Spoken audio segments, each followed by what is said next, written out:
Hey, Assalamu alaikum wa rahmatullahi wa barakatuh. Welcome to the Blank Canvas with me, Hassen Rasool. Today we have an amazing guest, Rizwan Wadan. He is a good friend of mine, and let me warn you, that he's like a racehorse. You've got to really rein him in, right? Because his passion literally is overflowing over the last decade. He's been producing and creating some phenomenal stuff that will definitely change the game in terms of our view on terrorism, on jihad, on the perception of Muslims in the community. And this is what I thought I'd bring him on the show so that we can celebrate his beautiful work. As a filmmaker myself, I know the amount of work that gets put into these kind of things. And you know what? You gotta, you'll find certain pieces of work separate the men from the boys, right? And I've been talking to Rizwan for the last couple of months now, and it's clear there's lots of people with ideas, and they want to make movies and they want to make this and they make that, but they don't really execute it. It's all talk. But with Rizwan, he is someone that actually worked in the industry, in Hollywood, some of the Oscar-nominated films that are very popular, one of which recently, The Favorite, and also the new, I hope he doesn't mind me saying this, but he's in talks with the new Mission Impossible. And he's a master at the camera. And he devised this extraordinary stabilizing mechanism that has taken the industry by storm. And some of the biggest names on the planet have used his technology. So that's Felix, and he can talk more about that. But I just want to bring him in here, inshallah, Rizwan, and make sure your mic is unmuted. Walaikum salam. How are you doing, brother? What are you saying? You good? Alhamdulillah, yeah, I'm good, man. How are you doing? Yeah, okay, very well. I thought we'll just kick off with the first video there and show what you've been doing. I know before COVID, you've been flat out on the Error in Terror campaign. If you just want to bring your screen, yeah. You've been flat out with Error in Terror campaign, and we'll talk more about that in detail. But before we kick off, if the guys want to share the link on their Facebook pages, would be amazing. You just copy the YouTube link that you're watching this right now, or the Facebook, and please just share. The reason for sharing is not promoting us. That's one element of it. But we want to, what we've got to say, we want many people to hear. It's no point you just listening to us and you gaining that knowledge or information and benefiting from it. It's all about social, about connecting with people all around the world.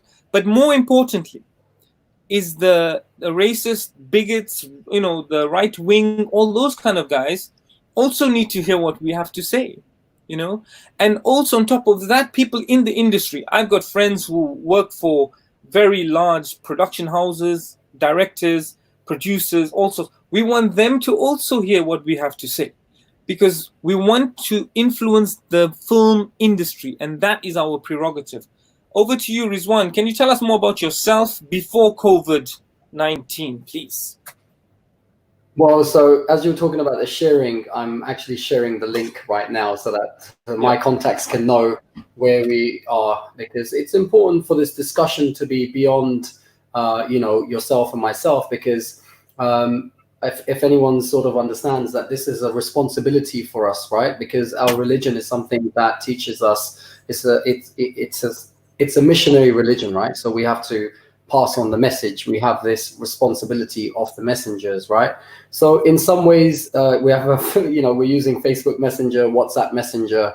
The clues in the name, these are messengers, right? So we have a responsibility to share messages. So the message of Islam, how do you share that in the 21st century, 22nd century, moving on in the future? What are the means of communication?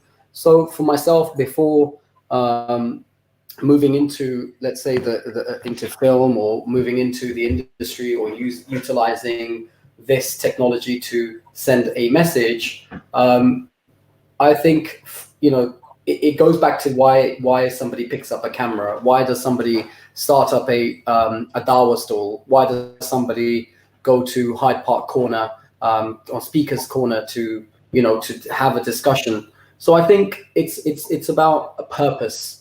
And for myself, it's when I found my purpose and my personal calling going back before film, I wanted to teach English language and linguistics, and have this dream of going into to move to a foreign country, possibly in the Middle East, and teach scholars there on how to speak English and communicate, because I felt that communication was one of the biggest problems between the West and, well, let's say the non-Muslim world and the Muslim world, because people don't understand each other.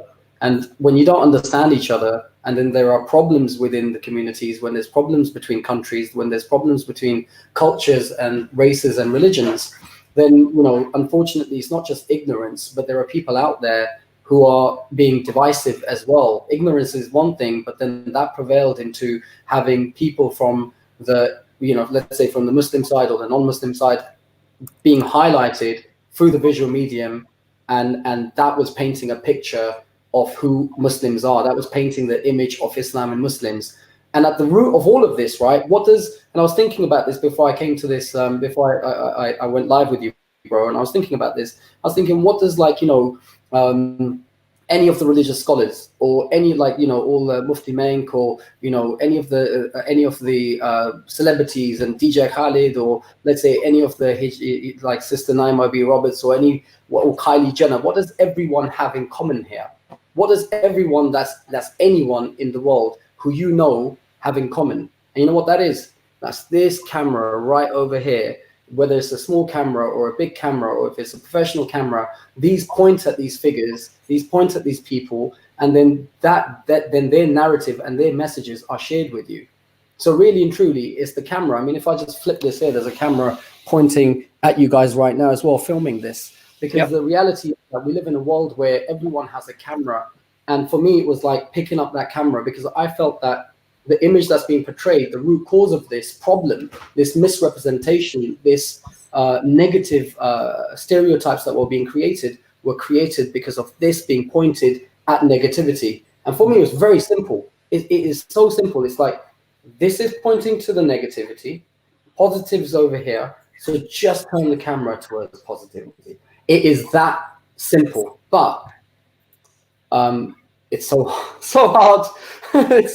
It's so hard. 10 years, as you said, like struggling to turn to just have a machine that's our own, that can point that camera towards the positive Islam Muslims. Yeah. So in terms of that very point about positivity in film, let's watch a little piece you've done to let's watch it together, and then we can discuss that. Sure. It's a bit cold. I'm going to put my jacket on.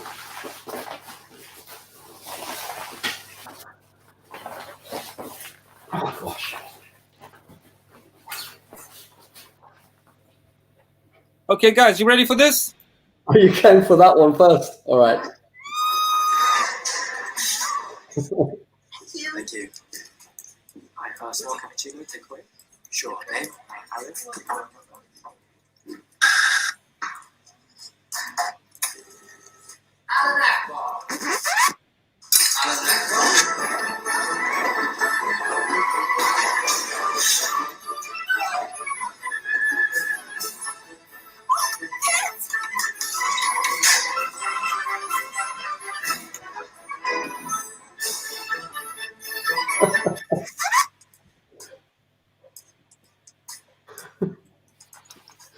Yeah.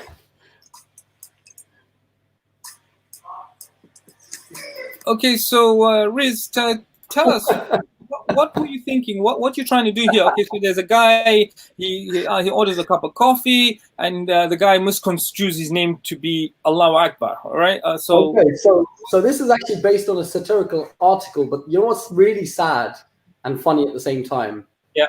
After the Joker screening, after Joker came out with Joaquin Phoenix, a week later, I believe, and this in France, somebody said that this is political in the theater, and then he shouted Allahu Akbar, and then people panicked just like that in the theater, and there was a stampede of people running because that happened. So although this was satirical, and we were sort of, we reenacted something that was lighthearted, so that we could have a wordplay to just, calm people down, use a bit of comedy to tackle a social political issue. Unfortunately, that happened in real life.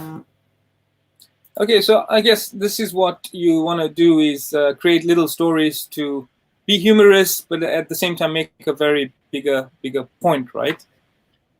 Well, to be honest with you, look at the, you've commented on my beard. We'll keep that off the thing, yeah. But you said to me, a lot of the times people will look at me and they think, super Salafi, right? They look at me, and they think I always wear black, so it's like, but it's black is pretty much. I always look sort of serious, so people don't think that I'm serious. Like I've got a funny bone inside me, and I thought that the previous projects that I've been shooting, whether it was the Martyrs, whether it's the Errant Terror campaign, and then along with the way I look and how serious I get, and people probably think that maybe that's just all he does, right? So I wanted to just like upset the establishment and drop something in there and say, actually, before you try and box me, you don't know me, you don't understand what we're capable of. And what I want to make a point here. Yes, I made comments on your beard as a friend, as a brother, and because I'm a victim of the same thing.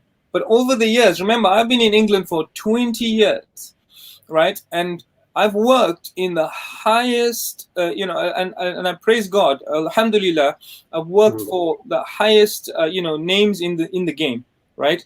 And I worked for Disney, for Fox, for, cinemas that, are doing big, large trailers. And I did it all with a beard, right? It's got to do with your energy. It's got to do with your quality of the work, the output you put. But the industry has made and tarnished this image of, ooh, be suspicious. Don't trust them. Don't let them go up in their careers.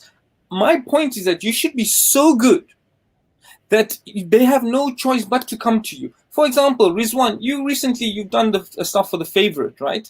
But I also want to talk about the moral aspect, because there was one scene in another movie which you refused to shoot, and you lost. Oh, you're bringing that up. I have to bring that up because I was in the same.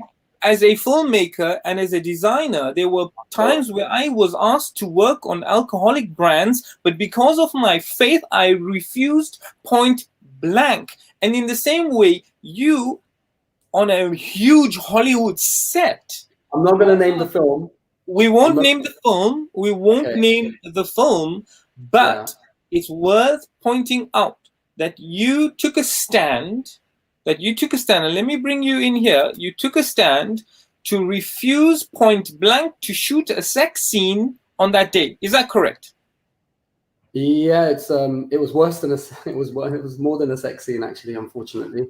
What happens is when you're working in the filming industry, and you could be called in for dailies, you could be called in for whatever it is, and it could be the first beginning of the film, and you're going out there. Ultimately, everything's a test, right? So even in the filming industry, we test our equipment. We go into the test rooms and we spend a lot of time testing the equipment, make sure it works, and you have test days. And you know what I mean? I personally think that was a test day for me from an ethical perspective, from a religious perspective. A lot of people wouldn't have seen it like that, but for me it was. So anyway, I'm not going to name the film. It's a massive film. There's 3 camera teams, okay, which means that there's 3 camera trucks.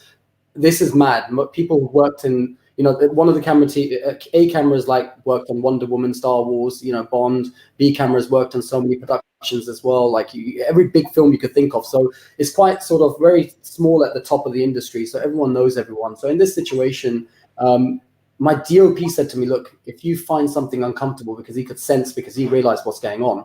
So he said to me, if you don't want to shoot something, make sure you just let me know. And anyway, so it comes to the day, and there is basically a party scene. And in this scene, what's going to happen is that the main characters are going to be walking through this party where everyone's going to be having sex everywhere. And so when that was explained to me in the morning, on the day, my heart just sunk, because as somebody who's just camera operating, or if you're going out there and you're filming, you're just expected to. There's a hierarchy. There's a chain of command. You're expected to just do what you're told. Okay, you do not speak up to your seniors and say, I'm not doing that. The industry doesn't expect you to say that. That's not how things work. And normally, as a hierarchy, you're not supposed to do that. You're supposed to just follow command. It's command and control right the way through. It's the producer, the director, the DOP, the first AC, the second AC, or the camera operators, and you're under instruction, and you do what you're told. And when that happened, I knew in my heart that if I was to shoot that scene, that one, I would never be able to unshoot it. I'd never be able to undo it. There's no going back. It's done. For the rest of my life, I will have to know that I did that, and that's something that's between me and Allah, and whatever it is, I don't care about other people, but it would be something that would be in my heart, and my heart was saying to me that, you know, don't do it. And then my brain was saying to me, you know, if you don't do it, what's going to happen is that you're not going to get hired again. You're not going to get hired again. All right, I just want to.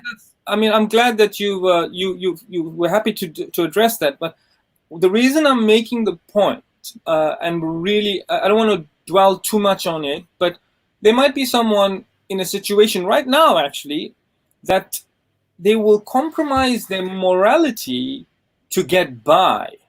And I don't think that should be the case. I think you should always stand your ground, you know, and have faith in Allah, and He will look after you. You can't compromise your morality, especially with these kind of things in these desperate times. Yeah, please go ahead. One thing there is that the producer said to me after I refused to shoot the scene, and I said to her, look, at the end of the day, I went up to her and I approached her and I said, look, I'm not going to, you know, you don't have to pay me for today because I refused to do that scene. And she said, listen, don't be silly. You have to bill us. You did some other work. That's fine. And she said, you know what? There are people that she knows that would have ethically said no, not because of religious reasons. They would have ethically refused to shoot those scenes. And not only that, because it was being shot for an American network, she told me that they can't even use the scenes anyway. So I was like, why did you shoot them? It must have cost a lot of money to shoot them. She said, well, it's because it was written and they have to follow the script for the purpose of the story. Fantastic. Rizwan, that's fantastic. I just want to now jump onto another video, which we can talk about in a second. If you just remain silent for a moment. Thank you.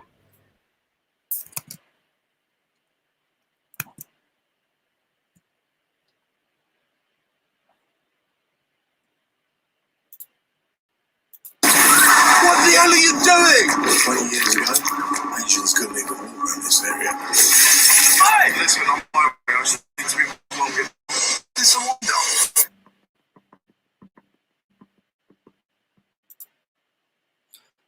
So that is characters, and characters, Rizwan will talk to us more about that. But what you can see there is that we're using the highest, you know, the best quality lenses and cinematography to tell stories that matter to us, to also shift the game. Rizwan's up and down this country in pubs, in speaking to really, you know, serious people with serious problems with regards to race and diversity, in the heart of people who cannot stand Muslims.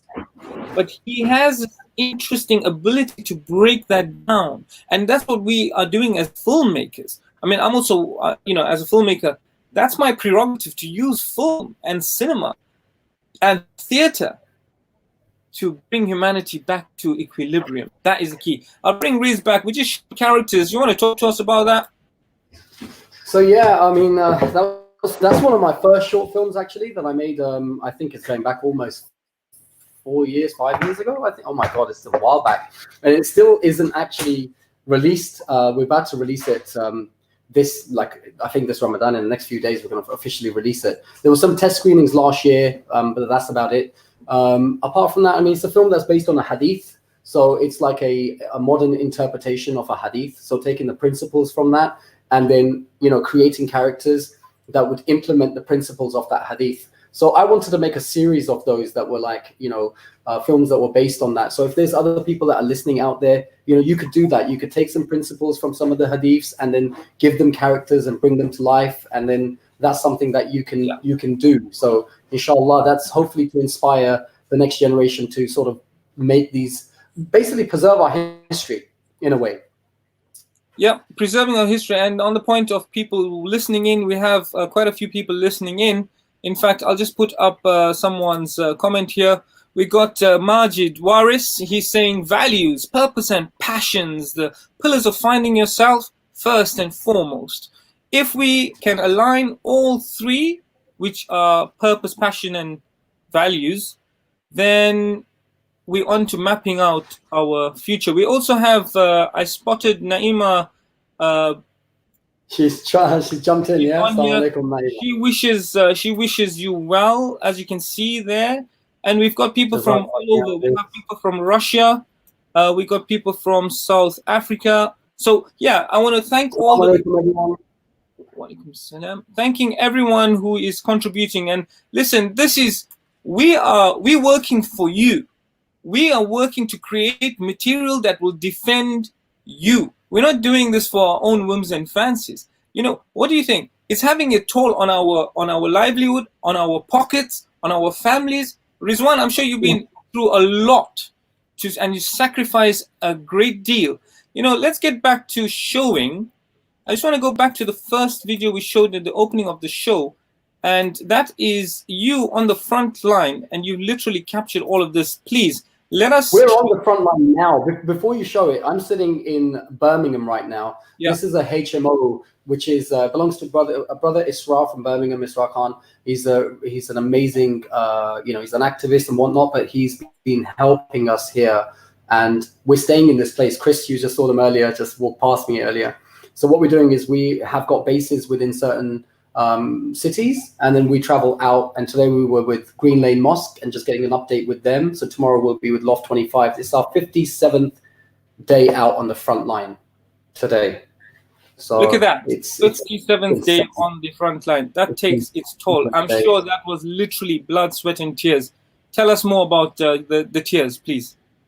The tears, man, you'll see them. I broke down on Monday, I think it was. I broke down on Monday at Barking Mosque. I was with Ashfaq, and they did the adhan, you know, for the first time.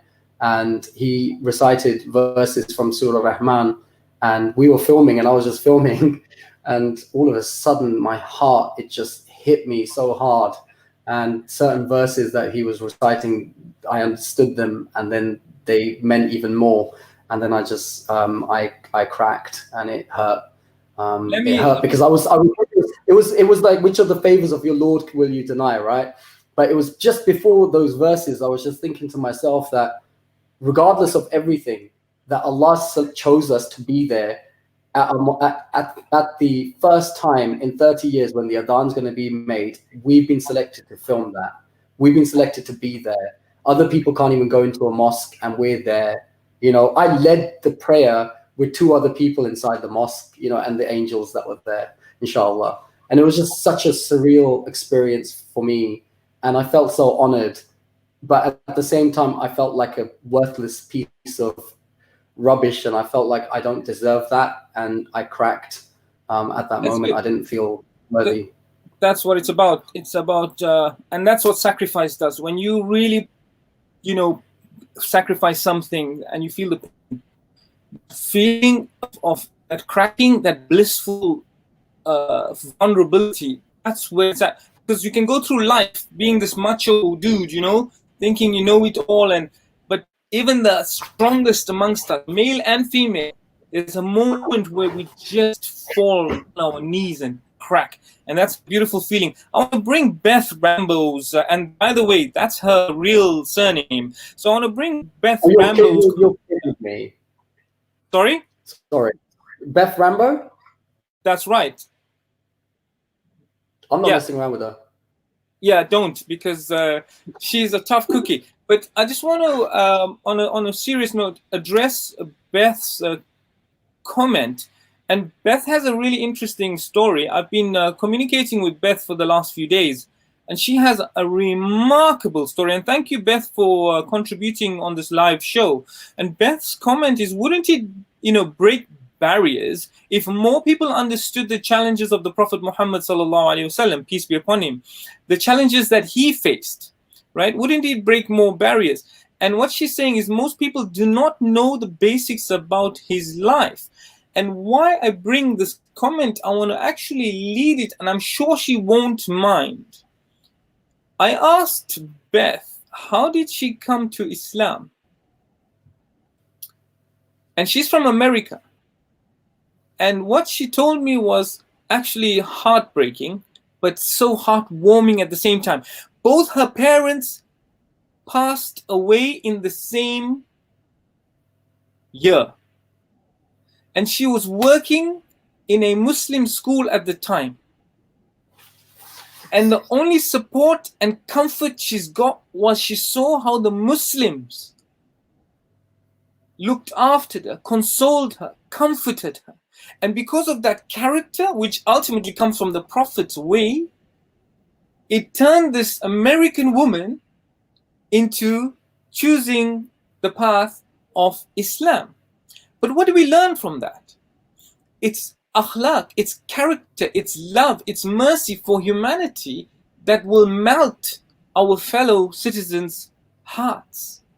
And it always comes to the character of the Prophet ﷺ. So Beth, it's an honor to know you. I consider you as my dear friend. Even though it's been a few days we've been communicating, we've been talking really deep about a lot of psychological issues that children are having because of the pandemic. I know you've had an incident where one of your, I don't want to go into too much details, but the bottom line is that children are at risk of suicide right now because all they're seeing is the screen. All they're seeing is the screen. And as Muslims, you might find yourself lucky because you control what your children are seeing. But other people, they're watching everything and anything. These kids are going to bed traumatized by filthy images, by violent images, by all sorts of things. So they really need to find that equilibrium, and we think that we can bring that with that balance, that balance of light. So I want you to address Beth's point about the barriers that we can break using film, art, writing, tech. So, I was just in Green Lane and I was with a young lad, he's 16, and we were interviewing him, talking about the challenges the youth faced, and we were talking about marriage and pornography. And he mentioned to me that when we asked him, what's the youngest age at when somebody that you've seen someone in your school seeing anything of an explicit nature?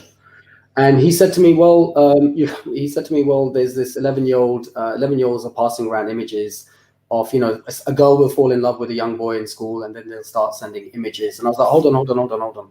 I was expecting you to tell me that they're sharing websites or there's a phone. You're telling me that there's young girls in your school that are being exploited and their images are being shared around.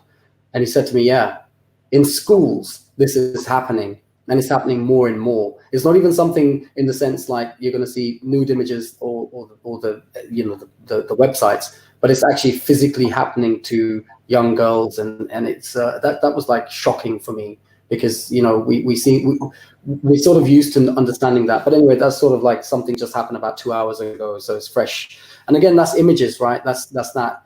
Coming back to what Beth is saying, and through film and through the visual medium, what can we do to be able to turn something into, how can we educate people about our faith, the lives of the messenger, the lessons from the messenger's life, the hadiths. And it goes back into this point of even characters is based on a hadith. So, film is a very powerful language. And, it's strange with the whole COVID-19 pandemic and us being out on the front line, trying to get factual evidence, fact-based evidence, and also to highlight these stories of what's going on, what's happening. And I by no means want to compare ourselves as filmmakers to like the great imams like Imam Bukhari or Imam Muslim going around. And what they were doing is they were going around conducting and documenting hadith, okay, and verifying if this chain of narration, is correct. And they were doing the science, they were basically science of hadith to that. You can look into that, but based in an essence, what they were doing is documenting stories. Okay, even in the Quran, it says that, best of stories. Allah subhanahu wa ta'ala conveys the best of stories. Now, storytelling is at the heart of our faith and our religion. So this technology is very important for us to be able to convey and document our stories and to be able to tell our stories, right? So the tech side of it is obviously the cameras, the methodology through film, the ethics, because the difference between making a documentary and making a film is that one person with a camera or even a mobile phone can go and make a documentary, right? Not a problem. You can learn how to do that. But to make a film, you need like various aspects of like, there's different departments, and even that you could do with a small team. But film involves usually, if you look at the credits on a big feature film, there's like thousands and thousands of people, working on those films. So I think coming back to the point of what Beth said, it is true. It would definitely break barriers, and it would help people to know more about our prophet and our religion and our people and our culture if more of our stories were on the screens. So that is important. That's right. That's right. Yeah, just want to now jump over to another piece that we showed at the opening of this show. And now I'm really, keen to show it again for those who just started tuning in. Check this out. Horrid. This is crazy. Yeah. So Rizwan's been on the front lines since before it kicked off. In fact, I was with him at the early stages. We done the adhan, the call to prayer in Trafalgar Square, encouraging people to pray at home, just chill out, relax. So we done that, and that was a beautiful piece. But I want to move on to this one here now. In a time of desperate need, in a time of crisis, the Muslim community across the UK is showing its true colours. Businesses, organisations, individuals, small to large, takeaways, cab drivers, anyone who's anywhere that can contribute right now is playing their part and playing a pivotal role to make sure that they can help the most vulnerable and the most needy. I'm truly inspired by the community's efforts, and I'm truly honoured to be behind the camera with my team, travelling across the UK to make sure that we can document this so that our children, this generation, the next generation, and generations afar to come will see and know how we behaved, how we reacted, how we contributed, and how we got through this crisis together. Together, that's what we are talking about, being together. My brother, firstly, I'd like to say thank you on behalf of the Muslim community, because there's not many Muslim media agencies that were in the thick of it. You have conquered a mountain. Not only that, you were on the road for more than 6,000 miles, and you have over 600 hours of footage. We can't wait to see the real stories that you've captured. We salute you. We want to support you. That's why you're on here. We want you to know that this is what we love doing, right? It's our passion. But what's the point in doing a passion that doesn't really benefit? And you doing a passion that's not only benefiting yourself, but it's benefiting the whole community. This prejudice, this hatred. We got people that throwing acid on Muslims, abusing Muslims in the street, on the buses, on the trains. These films that you are doing, and we haven't come to the other ones yet, they are beginning to corrode this attitude towards Muslims and Islamophobia. So tell us more about what was it like on the front line? How dangerous was it? What was the most interesting stories you've heard that really were heart-wrenches? Please. You can't do that. You can't do that to me, man. I wouldn't be fair. It's not fair. As in, like, there's so much, man. If you start me off, I'll never finish. Good. Well, we got time. Go for it. It's been difficult. I want you to dig deep. I want you to share the real macaw here. One of them's definitely James Bolton in Blackburn. Have you got that here? Yeah, I have it right here. I'll play that in a second. Tell us more about James. James Bolton, like he was, we were out, right? We went out with okay, all right. Actually, I do know what inspired me and what's touched my heart completely. I would say Blackburn as a community and the way that they operate and the way that they work together, right? It's truly inspirational. Birmingham as well. I think what I've noticed with London is that London's kind of like, you've got, it's a big place. So the collaboration isn't sort of like, I wouldn't say it's unified. It's split across. Whereas what I noticed in Blackburn, in that region, that their collaboration's really, really sort of, the community is really together. They get things working very quickly. So from a big business perspective, the way that they connected with the council, the way that they connected with the government agencies, the way that they connected with the businesses, the way that the mosques are connected with their community, the way that every sort of person who's like either rich or poor is working together. It was like, when we saw that, it was like, oh my God, this is unbelievable. And then their food hub center, which is working with the government under Operation Shielding, they got that up. These, the EG group got that up and gave their unit base. They got the supply chain with Sainsbury's working. They got that working within 3 days. The guys that were part of the council, the operational, what are they? The operations director. Tell us about the story something like about James. I want to know about James. James. No, but that I'll tell you something. 3 days. They said to me it would take months to do something like that. But because these brothers, they just got it signed and just done. So you guys will see that side of it. But James, when we went out with that, because we were going out with the food hub and doing the deliveries. So what they did is that the council had transformed their vehicles that they transport students or disabled children, and their fleet. They transported it. They turned it into like these food delivery vehicles. So we went out with the food delivery guys, and so once we were doing the deliveries, I was standing there just waiting. I was interviewing one family member who we dropped the food to, and then we were coming out, and these guys walked up and they're like, they looked at us. Is that BBC? Is that BBC? And I was like, no. They're like, we don't want to be on the camera first of all, because they thought that we were BBC. They didn't want to give us the time. And they were saying, no. I said, this is for the people. This isn't, this is different. We're not news. This is different. I said, this is for the people in that. I said, we're out there delivering. In fact, if I may stop you there, guys, I'm really excited to. I got some really interesting material of Rizwan, so I want to show you one of the poems that he read.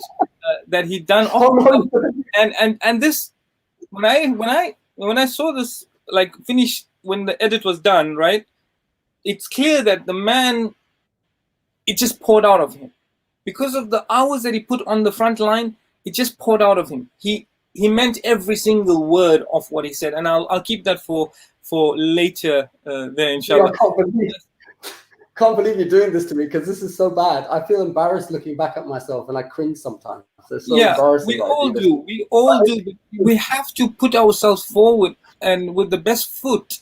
We've got some beautiful comments here from lots of different people. I'll bring up Babar Siddiq's comment. Rizwan, if you want to read that one, I don't mind. Please. Okay, that's fine. Assalamu alaikum, brothers Hassan and Rizwan. Great show, mashallah. May Allah bless you, Rizwan, and brother Hassan, for holding on to our morals and ethics. It was a pleasure to meet you with Hassan at Regent's Park Mosque. Brother Baba, Jazakallah khairan, man. We'll see you again, I hope, in the very near future, as soon as this COVID is over and we're physically allowed to, give each other a salam and a hug. That's on its way, inshallah. Until then, there's just like a little virtual salam here for you. Okay, let's play the white curries, white guy. Yeah. You like that, yeah? That's a good one, isn't it? Yeah, we all are good. I just want to, throw a variety of things, because ultimately we're just showing how we can. Yes, some of it's just interview based, but I'm working on a feature film which is cinematic, and it's not just people talking. This is a real cinematic masterpiece, if you like, that a lot of work has been put into it, and we'll talk about it briefly. But this is not about me today; it's about you. So let's go with showing you, and if you guys can just remain silent while we play this out. Enjoy. A lot of the lads on site are getting more and more interested. The more, okay, all right then. One of the guys at work, the electrician, just the other day said, "Oh, Ramadan's soon, isn't it?" He goes, "Yeah, it's only a week or so." I know when Ramadan is, because Mr. Khan, 2 or 3 doors down, he always every other night he's bringing me curries. So he knows when Ramadan is, because Muslims start bringing him curries. I'll tell you something, and this is a bit of advice to my Muslims out there. White dudes love a curry. We love a curry, okay? You make us a curry, and you got a friend for life. I'll come to your house just to eat your curry. I don't even have to like you.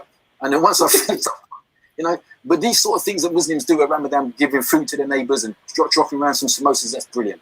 Yeah, you do that. Do more of that. Because white guys love curry.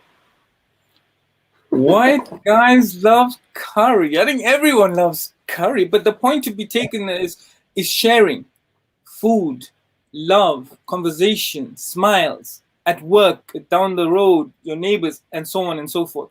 You know what? I'd like to put it back into your court.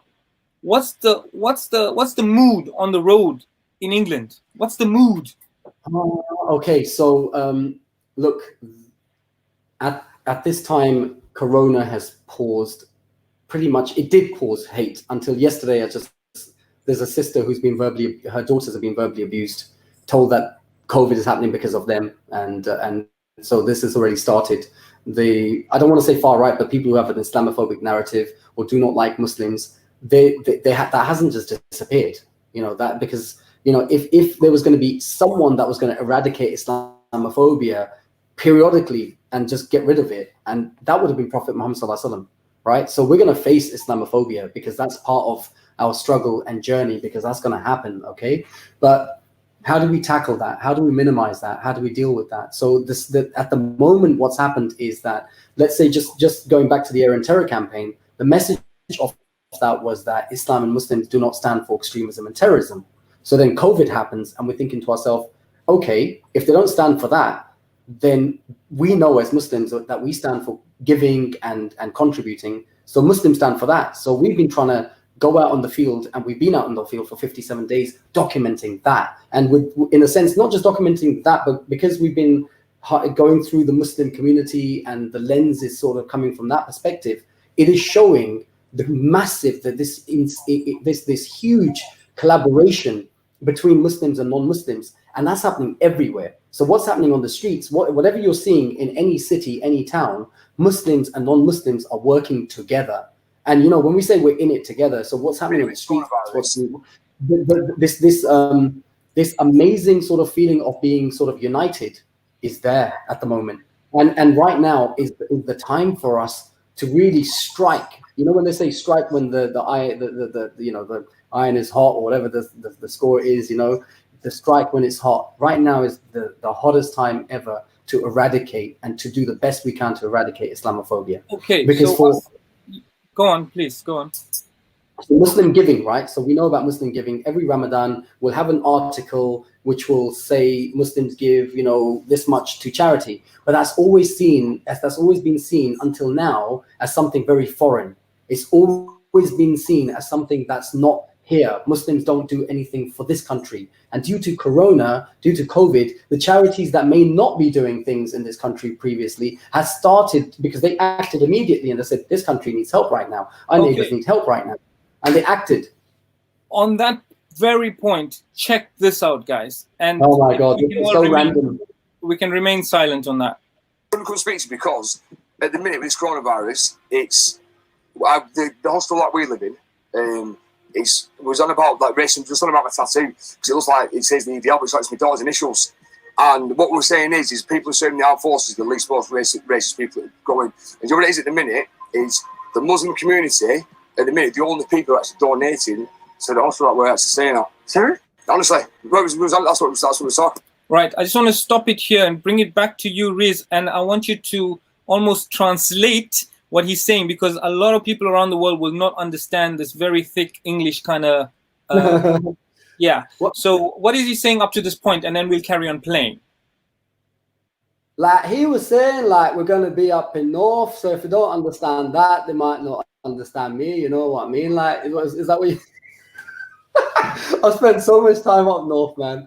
So what he was saying is that the Muslim community, specifically, he said in Blackburn, because he's not from Blackburn, he said they're the only people that were helping his hostel, because he's living in a hostel where there's a lot of people with psychological problems, because he's got paranoid schizophrenia and another disorder that he'll mention in a minute, but he's struggling and bipolar. So he was saying that the Muslim community they donate so much. And what he also said, well, you'll play it, but that's what he's saying. So he's saying that that's what he's doing. Okay. Got to stop there. Literally about 30 seconds ago. And then you bump into... Yeah, we bump into you all. Basically, it's crazy. At the minute, the only people actually donating to the hostel that we're actually saying that. Serious? Honestly, that's what we're talking about, just up there. Literally about 30 seconds ago. And then you bump into... Yeah, we bump into you all. Basically, it's crazy, isn't it? So, yeah. That is crazy. I know. So you're talking about it, and then that just happens. So then there's fate. Oh, yeah. So tell us something, because I'm not from this community. Yeah. And what the purpose of this, when you asked me, we're trying to bring people together. So the guys that are doing the food drops and everything, they're helping the vulnerable. What do you think about what they're doing? I think it's brilliant. I think it's fantastic. There's not enough help out there, unfortunately. Like, there's people obviously like stuck in there, obviously can't get out, elderly age and all the rest of it, and some of them don't have family or whatever. And obviously, you guys have, I guess, you're volunteering doing it. Yeah. you know what I mean? And there's only what 4 of us doing it. There's more really, isn't there? No, there is more. The Blackburn Council is helping. Basically, the EG group. There's a group of garages there. Yeah. They've been helping. Is it the white people doing it? Yeah. That's stop. Fair enough. No, seriously, honestly, the Muslim community, especially in Blackburn, I'm not from Blackburn, they do it, honestly, donate is unbelievable. At the end of the day, no one has to donate, but they do it off their own back. Yeah. And they don't say any gratitude for it. They just come in, drop it off, thank you, done, that's it, walk away. None of they saw, here we go, yeah, hands over, all of us, I've done a good deed. Do you know what I mean? They didn't ask us. I felt as a Muslim that we don't get it seen often. And I felt that it's needed to be seen. And at the end of the day, we all live in one community. So it's like I was on about my tattoo. There was a Muslim guy, I know him, obviously, but he thought we didn't speak to him for 2 months because he thought it was EDL. And so I said, it's my daughter's initials. No, it's 3. It's Ali, Fowler, and Poppy. I've got 3 girls, and he didn't speak to me. So I said, listen, just support to me. I explained to him, like, the way we work, we're all from one country. End of the day, we should all get on. It doesn't matter what skin colour you are. It was like one of my mates, he served out in Afghanistan, and he's been took 32 prisoners all over the time they were there. 3 of them had the skin colour brown, the rest was white and black. So if you tell me that the Taliban was a Muslim, they're not, because if they did, they followed the Quran. The Quran doesn't say anything about killing, killing people. It doesn't, does it at all? So. Yeah, before I forget, he accused, he just said that are white people doing it, and I was kind of shocked at that because. I'll just backtrack. Just for those who lost in translation, what's going on in this conversation? So first of all, there was a bit of fate where he was saying Muslims are the only ones helping, and then he bumped into Muslims. So what was that all about? And then the right wing, and I just want you to make sense out of the video for those who are watching, yeah? So he's got a tattoo that says EDP, but it looks like EDL. Okay, so people judge him for being. And what's EDL for people in America and South Africa? English Defense League. It's an organization that's been at the heart of, they believe that Islam and Muslims are a problem within the society, and there's been. Oh, that's so sad because we are so not. But anyway, hopefully they will get enlightened at some point. Yes. Yeah, so this guy gets judged, right? So he gets judged for being a member of the EDL. But the thing is that he was just talking about racism in the country and how Muslims are helping, and then he sees a bunch of bearded Muslims helping out with another hijabi sister, I believe it was.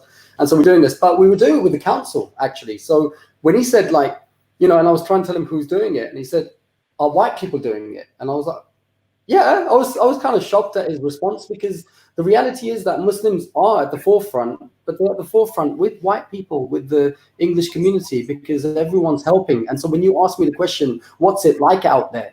It's tough. One of the biggest problems is that the people that are suffering the most, they're suffering more. Okay, so what I mean by that is those people that couldn't hoard, or they were relying on their weekly budget to survive, or every 2 weeks they get the dole money, and that's all they could purchase. They can't hoard for 6 months.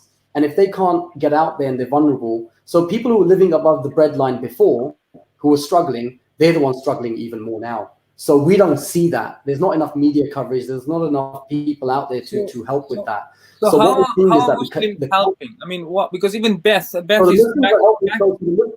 Just 1 second. The Muslims are helping. 1 second. So even just not only in the UK, I know people in different parts of the country and the world. And also now Beth just made a comment here that Muslims are looking after and caring for non-Muslims on a daily basis here in the US. Now, that's another blessing. Guys, let's see that as an opportunity to show even the biggest critic and the biggest hater that, hey, guys, it's okay. You can hate me as much as you want. But if you need food on your table, I'll be there, mate. Over to you, mate. So here's the thing, right? So the mosques and the charities that are active, right? So they started collaborating with the council, the NHS, organizations that are dealing with domestic violence, mental health, you name it. Everyone was, and the thing is that we were there before the call for 250,000 volunteers was made. So when we were out doing the adhan and doing that, we were seeing people, restaurants, businesses transforming to help immediately. So, you know, when we're attacked in the future, and so somebody will say, "Oh, Muslims, what did you do?" You know, we will be able to show people what we did, and that's I have important. to stop you there. We will show people, but I have to just add a little detail. There was a Palestinian, a Palestinian restaurant in London town, in London, that were ready to deliver food to all those in need. Tell us more about that. So Hiba, right? So Hiba restaurant, alhamdulillah, they have got a few branches, and what they decided to do, and we sort of, you know, we did the whole COVID thing for them, and we did but yeah, this restaurant transformed, and they started to help, and I believe he's already helping at the moment as well. So, you know, anyone who's anyone is helping, right? And that's across the board. You know, Palestinian, you know, we met some members from the Jewish community as well, collaborating with the Children of Adam's project in central London, and that's like, you know, that's a food bank, and then they're working with restaurants, you know, and so it's like the interesting thing about those initiatives is that they've been active for years. It's not like, you know, they were there before COVID.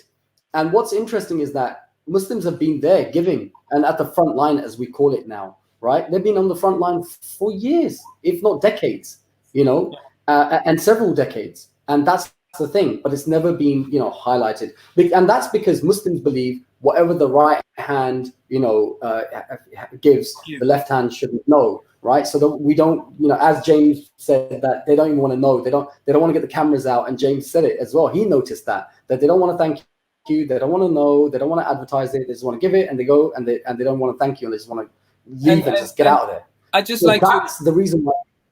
On the point about charity, which Rizwan just rightly pointed out, that when a Muslim gives in charity, we are taught that we should give in a way where when you give it your right hand, your left hand doesn't even know you gave. Meaning that you should give so discreetly and so honestly and so sincerely that not even your family know, right? But there's two ways of looking at that. One, you can do it discreetly, but the other one is to actually do it openly, to encourage others to also give. The main point is you make sure that your heart is solid with the sincere intention of giving and sharing, and not bringing the attention back to you. And just to finish the point on charity, you can give £1,000 or £100,000 or a mountain of gold for charity.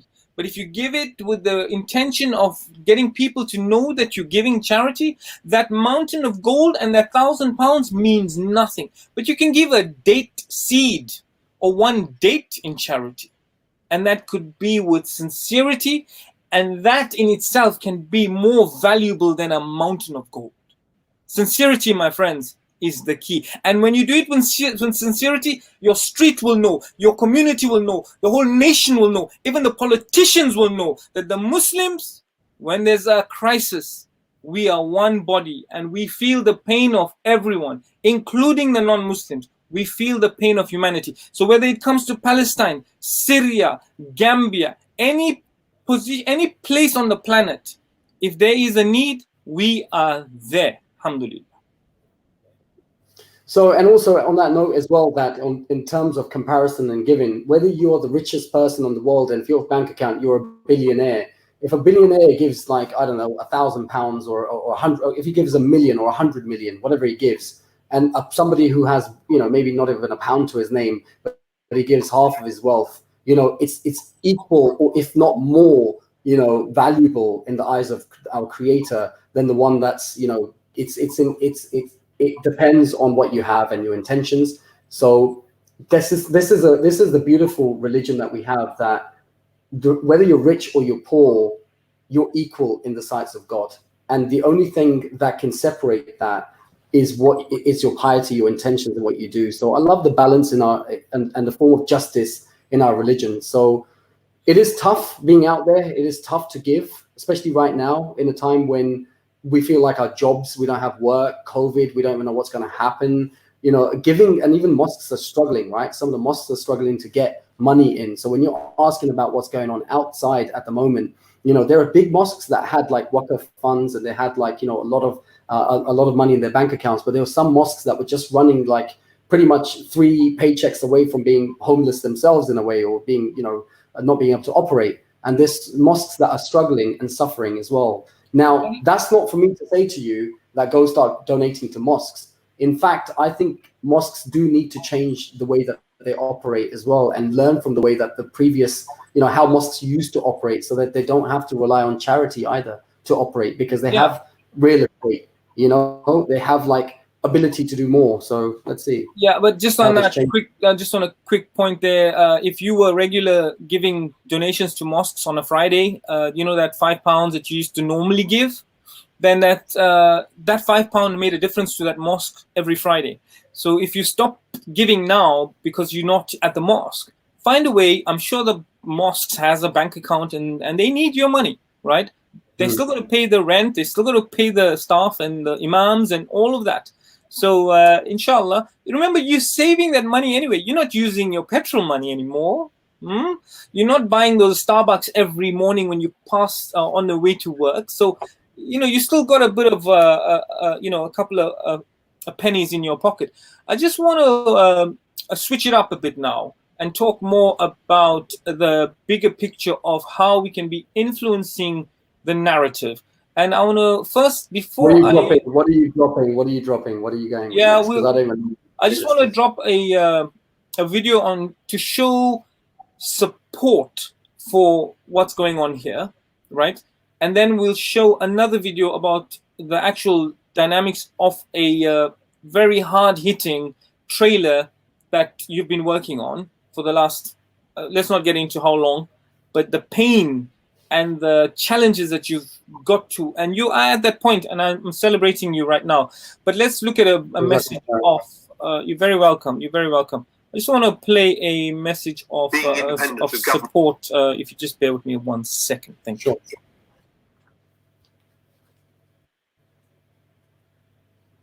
All right, guys, please enjoy this. You'll recognize a lot of familiar faces. And what's also very interesting about this, they from different denominations. You got Salafis, Sufis, Niqabis, Hijabis, no Hijabis. You got all sorts of scholars on here, and that's what it's about.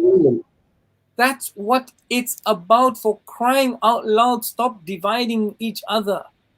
We are the problem, and we'll get back to that about supporting each other, because I think there's one plague, which is the COVID plague, the COVID-19. But for some reason, for many, many years, we have our own plague of people don't want to see the success of each other, and the jealousy and the envy and all that horrific, filthy diseases within the heart. It brings us down. But moving on, I just want to play this beautiful message of support. Being independent of government does allow you the opportunity of speaking. Being independent of government does allow you the opportunity of speaking more openly and honestly. Why I think it's so powerful is because those who watch it, who are on the other side, Rizwan and his team went into that pub, outreaching, to the wider community, going to different sects within the Muslim community. I think this is, in of itself, is a message. Allahu Akbar. Look, let's be able to say that in public without people scattering. It's going to create a dialogue, not only empowering communities to challenge this narrative, but their perception of you will be different. This is going to help us in our daily lives, in our media presence. The standards, the quality is of a different level. And I hope that, inshallah, the community can back this up and be behind it. But also to cross bridges and actually start talking. Imams indeed have a role to play.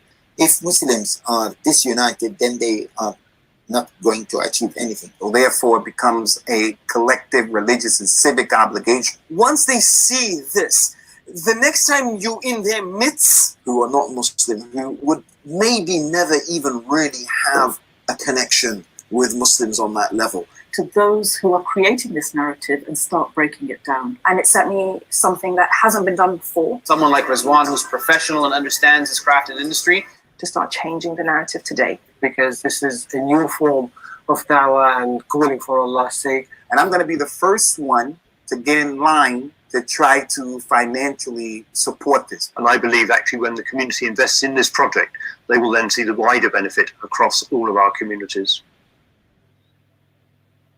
And we'll get back into that statement as well. But I just want to bring you in here, yeah. Are I you got, talking about the statement? Are you talking about the yes, statement? yes. So You we know, need to get your thinking on that for clarity. But as you can see, a lot of people showing their support, and it was very nice to be part of that, Rizwan. I just want to know, without any delay, let's show the next video.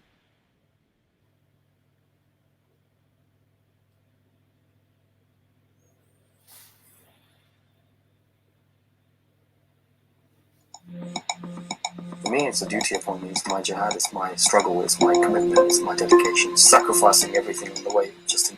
Sorry. What did you say there? Can you just explain before we move on? It's for me, it's my commitment. It's my jihad. Did you say it's your jihad? It is my jihad, yeah. Okay, what's It's this jihad? This It's my jihad. This jihad. Allahu Akbar. We're going to kill the... Allahu Akbar. It's my jihad. Explain to people why jihad. Why is this your jihad? Okay, so what we have to do is, in order, I mean, the Error in Terror campaign is there, right, to highlight all forms of terror. And the other thing is that unless we're able to discuss jihad and make people understand what that means and take it back, and that narrative surrounding it back in our own hands, if we're not doing that, then we're not really moving forward. And we're not only just not moving forward, we're not doing justice to our faith and our religion, because it's a part of our religion. And we don't have to bend and shy away and, turn this way or that way and get scared and, oh my God, like I was said the J word. Why the J word? Say jihad, right? That's what it is. Let them come down knocking on your doors so you can explain it to them if you have to. We need to be in a position to own that narrative. For the non-Muslims also, just explain the meaning of the struggle. What doesn't necessarily mean going out and fighting in war and killing and all that. It's just, So jihad literally means a struggle, right? And the greatest jihad is a struggle within. So even like there's Chinese proverbs, like the greatest battle is the battle within, right? So it's the same thing. The jihad, the greatest jihad is the one that you fight with yourself against your own desires. That's the greatest jihad. Going and fighting and just going and giving your life up, knowing that that's the easier jihad, okay? In fact, that's the one that you could delude yourself into getting involved in. And that's the one that the individuals that do get into these sort of things, they need to be steered away from. But how do you do that unless you're having an open discussion about jihad in a holistic environment? So that's one of the reasons why, I mentioned that. So it's a part of it's a part of the objectives. Good. Let's go back into it. Excuse me? Yeah. For me, it's a duty upon me. It's my jihad, it's my struggle, it's my commitment, it's my dedication, sacrificing everything in the way just to make sure that we can live in a more peaceful, more tolerant society. We're part of a campaign that's tackling an issue in a way that's never been done before.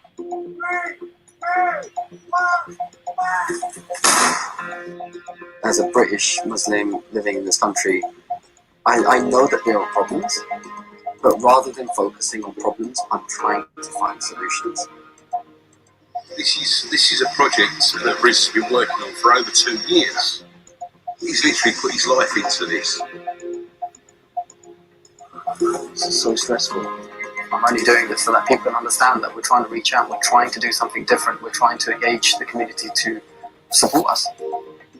It's important to me that my children are safe, and it's important to me that there is a message that Islam is not a violent religion. If you hear a Muslim saying Allahu Akbar, or you hear something like that, what's the connotation that you have? It's a negative connotation, because in films you've just seen somebody saying Allahu Akbar and do. We want to tackle extremism, fascism, racism, diversity. There are so many people that need their stories told, especially from the Muslim faith. There is no shadow of a doubt that we will create content that will bring people together. So we thought, you know what, let's go out, let's see what people have to say. Go in areas where people might not really have a chance to have a conversation with a Muslim. I want to meet people like that. I want to meet people who probably hate me just because of the way I look. I know we're sick, sorry, yeah. As soon as I walked in, I'm what the...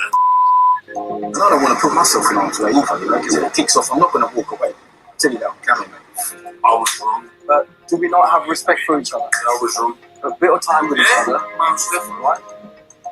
It's so important that we have positive messages coming from both sides. This is aiming to save lives. This is aiming to tackle issues. This is trying to build bridges. This is the beginning of something huge.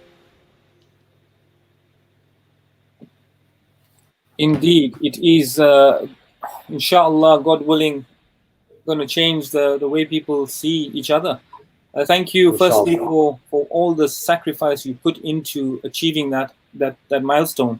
I know you haven't released the final piece, but from that you can see you dealing with the real. That's the real deal. You got people who have experience in the Hollywood and cinema. So tell us why that project? Why the explosion? Why? Right, the biggest, they say in a fight, you're supposed to knock the biggest guy out first and the loudest one out first, right? So the biggest stigma that's attached to Islam and Muslims, and has been, is terrorism. And it hasn't been addressed. It hasn't been taken out. It hasn't been challenged. It hasn't been put to rest. And I felt like if I'm going to go challenge something, and the Error and Terror campaign is not just about, okay, a Muslim guy carrying out an act of terrorism, but it's all forms of terrorism, right? So there are other small campaigns that deal with illegal drone attacks, that deal with the IRA, that deal with white supremacy. So that sits within the Error and Terror campaign. We might even go as far back as the greatest British jihadi. Could you name who that is if I ask you who the greatest British jihadi is? No. Come on, think about it.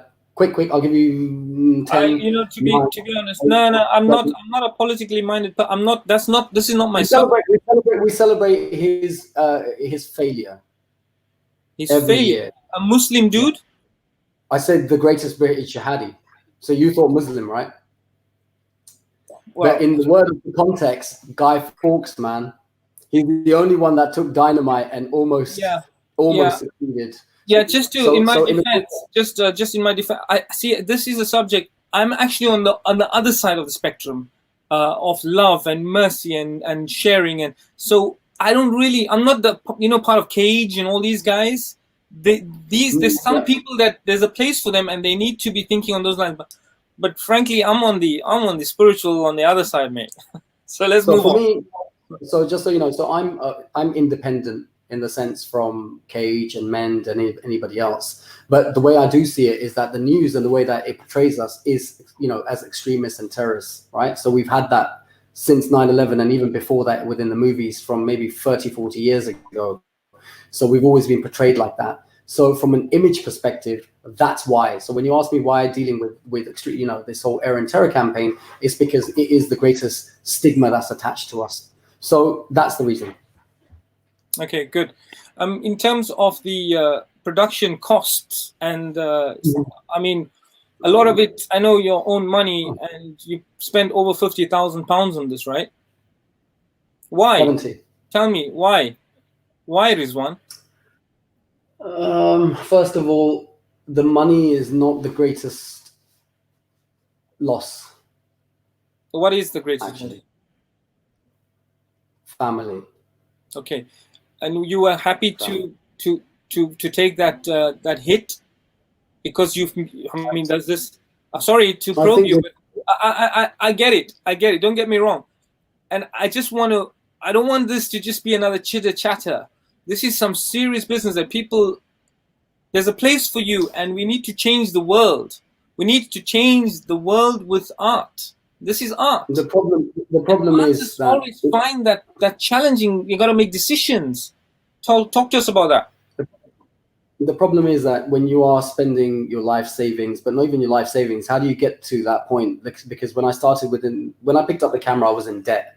So I started 10 years ago in debt with no knowledge within the filming industry, with no formal education within film, with no idea of what I was doing. All I knew was that we needed to present Islam in a positive light, and we had to do it to industry standards. So I sold assets to buy equipment that was industry standard. I always had this intention, and I've always made this. I always turn to Allah first, make dua, make effort, make dua. I make my intention, make dua, make crazy amount of effort, and then sacrifice something, and then when I hit a milestone, then I repeat the process. It's just a formula. It's like a mathematical formula. So for me, that has required me to be secluded in learning, 2 years of just educating myself. I did have to study. So that time away, I had to take risks, which my family couldn't understand. I had to leave family businesses. I had to let people down. I had to do things away from like friends and family. When I got into this whole technology, the tech development side of it,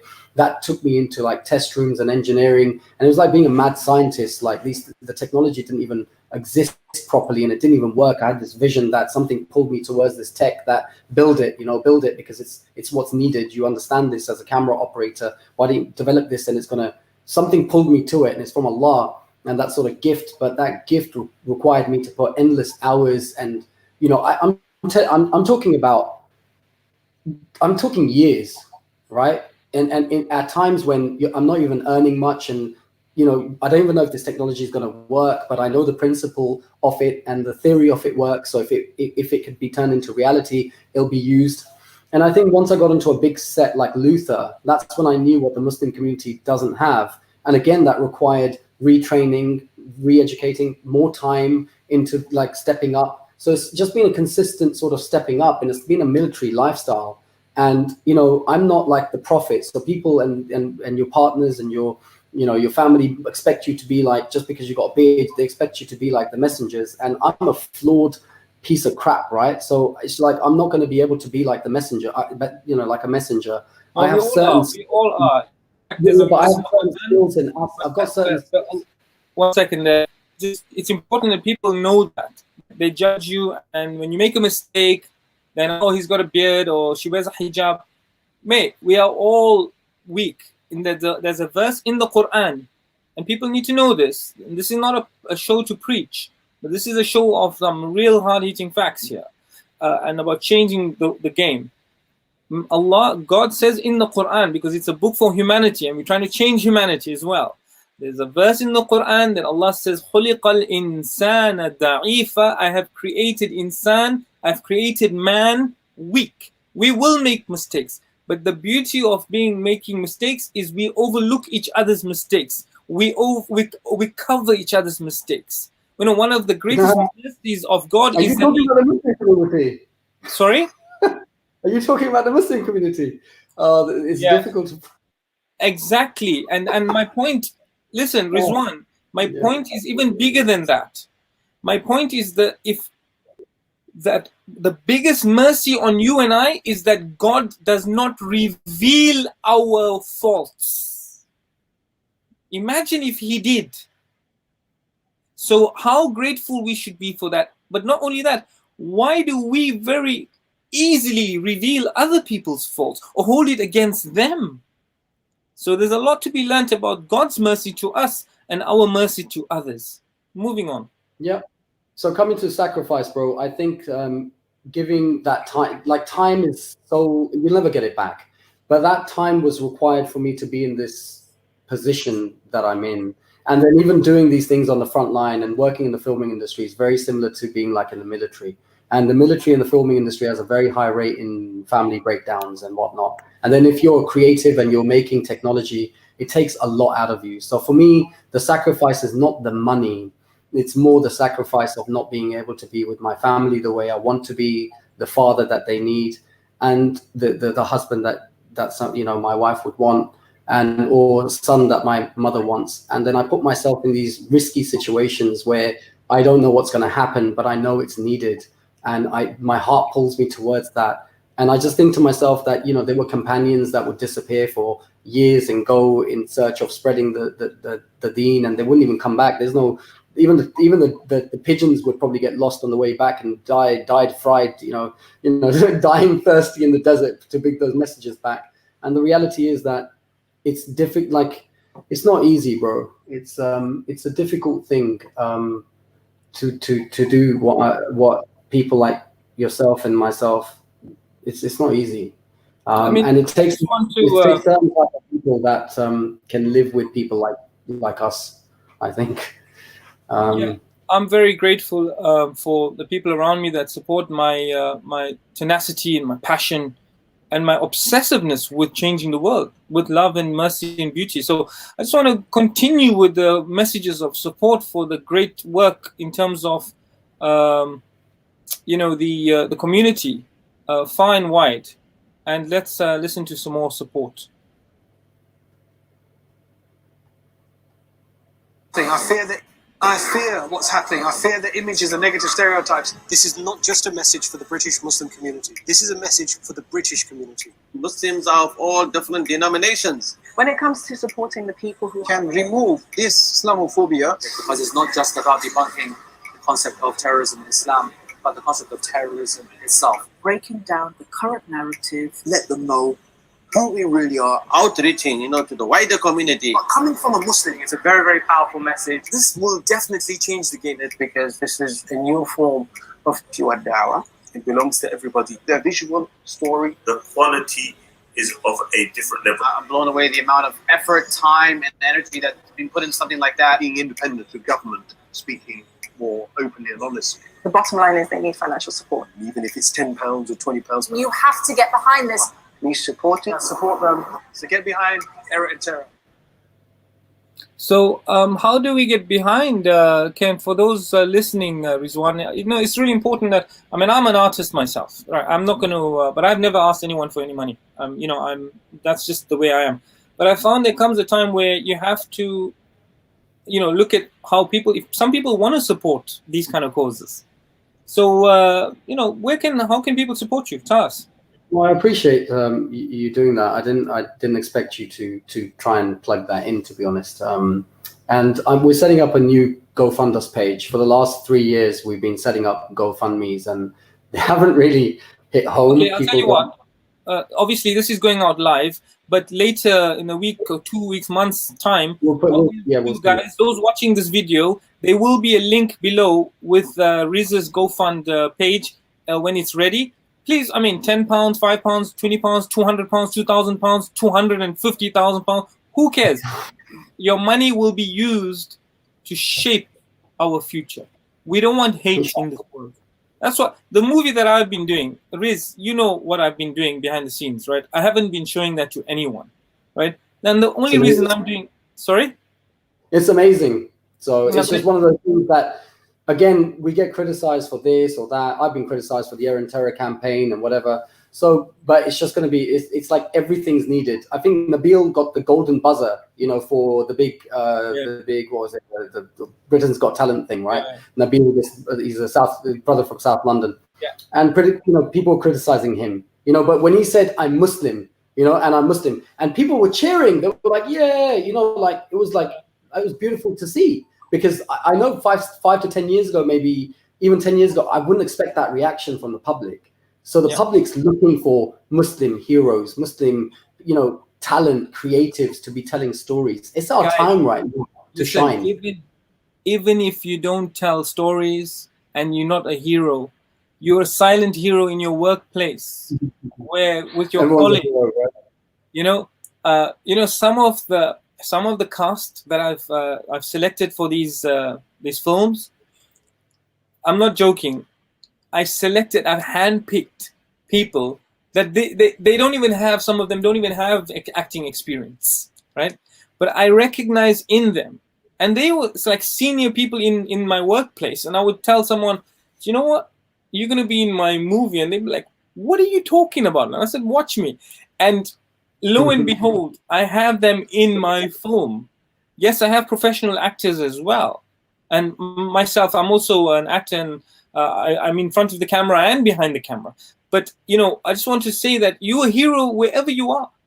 And it doesn't have to be creating big change. The small change that you do in your workplace, with your smile, your caring. Someone needs to change their tire during lunch break. You change their tire. The car is at the mechanic. Why get them to take a bus to the mechanic? You drop them off, pick them up. There's small things. People remember this. They remember this. In fact, when the time comes, the crunch time comes to either make you redundant because the company doesn't need you anymore, it's going to be hard for them to let go, because they're not only letting go of an employee, they're letting go of a friend. You see, and who is that friend? He's happened to be Muslim. This is really important. Over to you. So let me ask you a question, Hassan. Sure. Do you think that the community is ready for people like us yet? I'm not really I don't really focus about whether they are ready or not. We're all on a journey. And some people may be at this part of the journey, some may be on that part of the journey, and if you happen to be at this point and moving forward is what's important. Why should you be mediocre and worried about what everyone else is thinking and have their opinions influence your growth? Forget about them. In fact, they should even forget about you. They should worry about themselves. Everyone should be doing amazing things. So, they say a mountain is made out of different pebbles. Every one of us is a pebble, right? And we make this extraordinary mountain of humanity. So we ought to play our parts. I don't really give two hoots if someone doesn't like what I do. They can change the channel, thank you very much. What they perceive my work to be as a critic from whatever their armchair critics, you don't know the experiences I've been through. The abuse I might have experienced in England, or the abuse you are sitting on your cozy little couch in Pakistan or in Africa, and you're criticizing other people's work because there might be music in there might be a lady in there might be all sorts of things that don't fit your narrative. What you really need to understand is everyone has their own story. And the world is like a garden. It has beautiful flowers of all sorts, of all sorts. Yes, it's not just roses.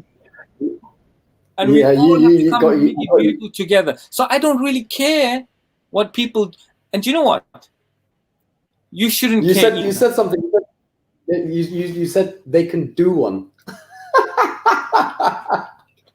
Yeah, that's what you said to me. You said they can do one.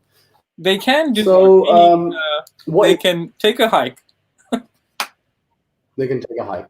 So, have you? That's pretty much the playlist done, isn't it? I don't think that's. No, not done, not at all. I got some more stuff to show you, mate. Have you? Okay. Yeah, of course. What did you? Let's see what did you bring out from the bag. Bring up some pain from the bag. Some real. Oh God! Some real talk. Just give you some backstory. I was supposed to do a piece to camera. It was supposed to be mundane, it was supposed to be just a normal piece to camera. Look at his tenacity. Look at the look in his eye there. Look at it. Whoa! I was upset. I was upset, man. I was on that day. I was feeling like I think we got rejected that day a few times. We met some people that weren't really nice to us. And it was, when I say not very nice, for the situation that we're in, I couldn't believe how they were reacting, and that sort of put me down. So this wasn't written either. So this is just from the cuff. This was like about 15 takes, but then we got it, but it was just made there and then. In the name of the most gracious, the most merciful, no matter what race, religion, or color of skin, would it really matter if I was saving your next of kin? In a country that's been accused of being so divided, a small little virus has us all united. When will we learn? When will we learn? When will we learn? Sister to sister, brother to brother. The only way forward is for us to move forward together. I ask you again, when will we learn? When will we learn? Will we ever learn? Will we ever learn?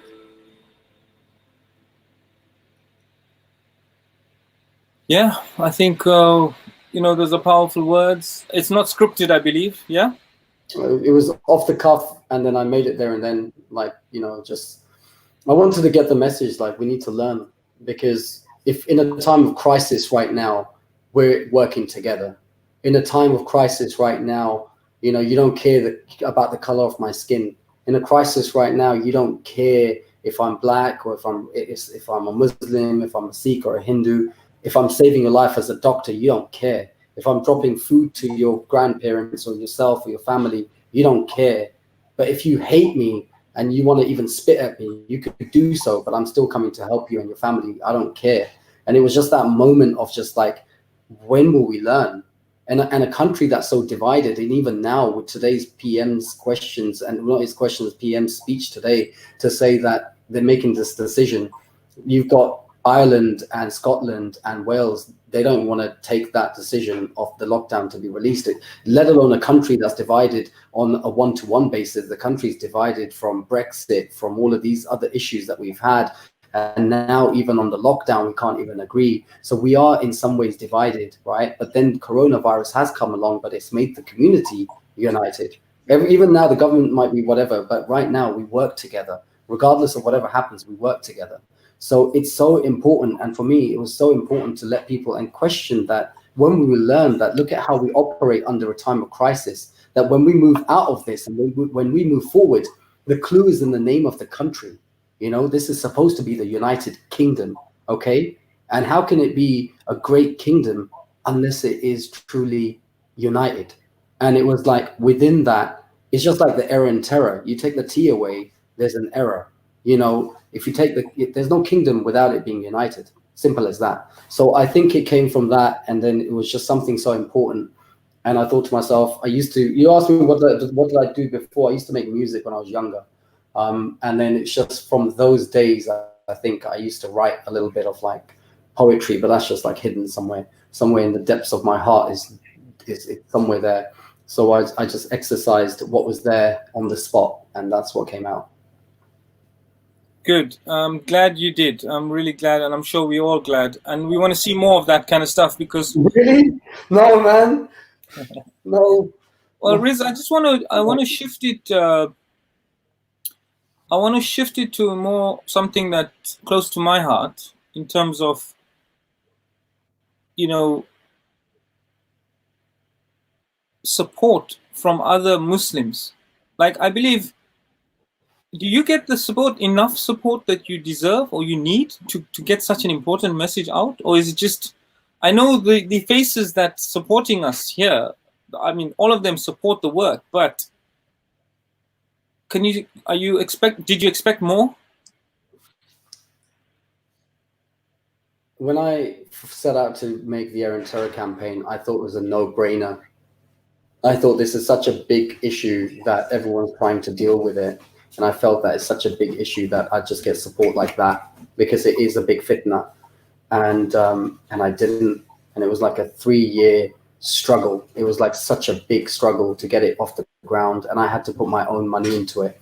And what I found with certain subject matters, the community doesn't really want to touch those things because they're like hot potatoes, they're difficult. You know, the PR teams, oh my God, extremism, terrorism, let's just like not address it, let's leave that. So I felt that as a community, it's been a struggle to try and get that support. I also believe that from a film fund perspective, from those sort of issues, there isn't really that much support.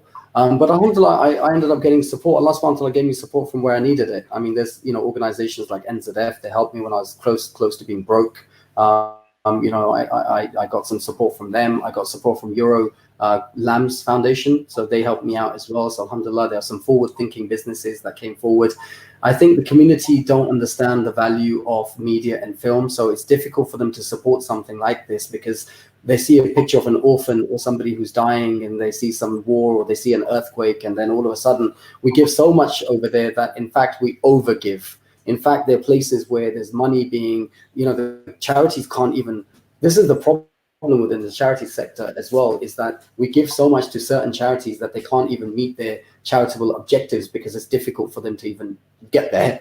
So it's like, okay, so it's just like, I think Muslims need to understand, and I think they do understand that they don't like their image in the media, they don't like their image in films, but yet they have to understand that somebody's got to make those films in order for them to be in platforms where you can see your image in the way that you want to see it. Because it's a very, very, as you know, you make films as well. It's not like a one-man band thing. And there are gatekeepers within the filming industry. You can't just walk in there and say, hello, I just want to make a film. Like, you have to understand that with money, you might be able to do something like that, but it may not be successful. So you have to be able to be smart with your money. You have to be able to be smart with your money and look at the people that are involved and that have been, like, you know, people who've been paving the way, not even just paving the way. Like there's some, you've got Muslim Bilal, he's got a film called Faith, and he's trying to get that made. And it's important for it to be successful because it paves the way for other Muslims as well. And like the filming industry, whether it's like whichever Bollywood, Hollywood, whatever you want to look at it, you know, those industries are made of various filmmakers. Okay, so we need a pool of filmmakers. And if we don't have a pool of filmmakers, we don't have a pool of stories. You know, we don't have a lot of those stories. It can't be left to one person or two people. We need thousands of filmmakers, like where we've got thousands of filmmakers in Hollywood and in Bollywood. So I'm not saying that we make a Halalywood, right? I'm saying that we have our own, you know, stories that are told to a very high standard, okay, at least to industry standards, that are told in the mainstream, okay? Like Jordan Peele, you know, Denzel Washington, Spike Lee, you know, they did really well for their community, for the black, and even Tyler Perry. They did an amazing job for the black community, right? And they made films, you know, for the black community as well, but they were in the mainstream, okay? So we need to be at that level within the mainstream, telling our stories, and the mainstream's waiting for us to tell our stories, but they will give opportunities to those that have stepped up in the industry. You can't just walk into the mainstream and say, hey, I'm here now, can you give me some? You have to have trust, respect. You know, there was in Pinewood Studios, there was a film that was being made, and when they heard that there was a scene about jihad, they pulled the plug, they canceled the contract, okay, and they told them do one. So it's like you can't go into they can't do seriously. They told them do one, innit? Go so, and they got cancelled, right? So it's like you're not going to be able to go into the mainstream if you don't have a relationship there to go and make your film. But those that do have that relationship, they need to be supported so they can pave the way, and so they can understand how to respect the industry as well. You think that the filming industry is just going to let random people in either, who are from the Muslim faith who look like me? There is a problem. There is a challenge, because we need to earn that respect. We need to earn that position. And once we got that position, we can pave the way. A lot of damage has been done that keeps us away from this industry. So we need to be able to do that. And that at the heart of it, they need support. So if you can't see, you know, Allah subhanahu wa ta'ala will provide it. I don't have trust in people. There's some, just Allah will provide without doubt. I mean, there were moments in my journey, if I just maybe take the spotlight for a bit, I really wanted to focus on you on the show, but I think it's relevant to make mention of that. And I'll come back to Beth Rambo's point here about a girl, you know, and let's maybe address that first, and I'll get back to the other point. That's a movie script right there.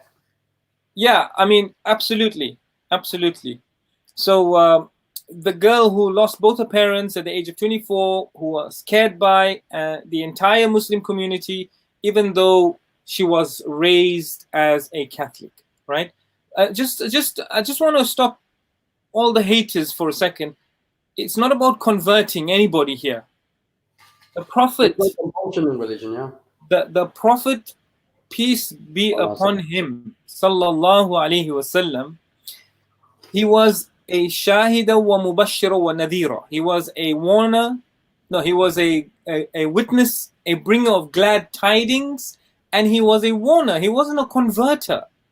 He never converted anyone. Everyone converted themselves. In fact, so many enemies went to kill the man, like how we got the racist right-wing people going to attack people. But when they see the communities, when they see the good work that they do, they have no option but to hold back. That was the Prophet. He was never someone to go and convert people, but because of his beautiful way, they loved him. And that's what happened to our beautiful friend here, Beth.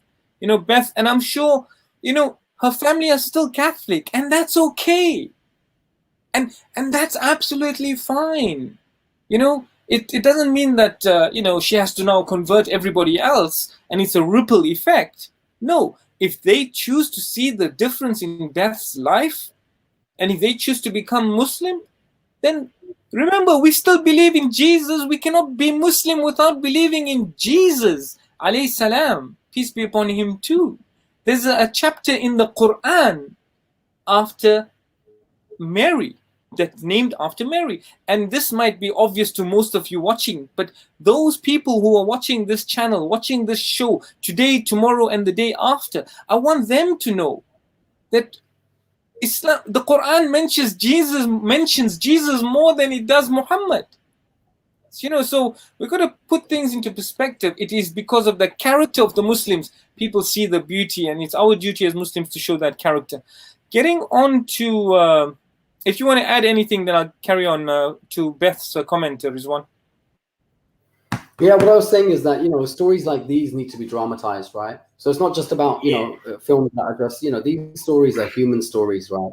And these connect us. There's so many stories. You know what? I'm living in the research and development stage of a feature film, without a shadow of a doubt. I spoke to the CEO of Panavision, who I know on a personal level, and he's been watching my journey. And Panavision, you know who Panavision are. So therefore, anyone who doesn't know, they're one of the most respected camera rental houses, and they have all the equipment and the technicalities of piecing together a film. And also they're like one of the gatekeepers at the top. They know they want part of the industry. So they've been very supportive of myself. And they said to me that, you are at that middle, you had the beginning of your journey, which was the Air and Terror campaign, which was like, okay, Muslims don't stand for extremism and terrorism. And then Corona happens. And he said to me that you couldn't have written this any better, Riz, because now you're showing what Muslims do stand for. They don't stand for extremism and terrorism. Now you're showing that. Now that this is your middle of your story. And the ending of that story will be to show once the project comes out, and then how people respond to that. And then that's the beginning, middle, and end. So we're getting close to piecing that whole journey together. And inshallah, that is like stories like these, what Beth is talking about, that these sort of stories will help people to understand that we are united. And as brother, Hassan said, that it isn't about conversion, but it is about making sure that people can have a clear idea and a real understanding of what Islam and Muslims are. Because the thing is that before you invite somebody to, come to a house or come to this place and, go to this amazing restaurant, you have to make sure that it's got 5-star ratings. It needs to be looking decent. It needs to be looking amazing. You're inviting this person to this place and it's supposed to be like, so how are people going to even look at Islam when when it's like unapproachable, when it's threatening, when it's all of these sort of negative images associated with it? So from a PR perspective, we really have a big job to play, and it's a bigger job than just myself to deal with. And so therefore, remember you said this thing here, there's a statement there. So therefore, that's a bigger picture that's there. That's something that people need to understand, and that will be left behind for us in this industry where compromises shouldn't be made, to be honest with you. So yeah, compromises in telling stories, and what Beth has said, stories like that, they would bring people together without a shadow of a doubt, and help people to understand the religion and our culture and our community, inshallah. Inshallah. May Allah accept all the work that you've done.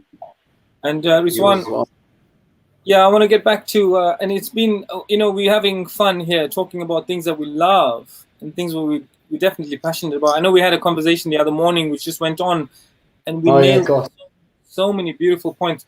I just wanted to, people don't realize the amount of effort and detail that goes into creating something.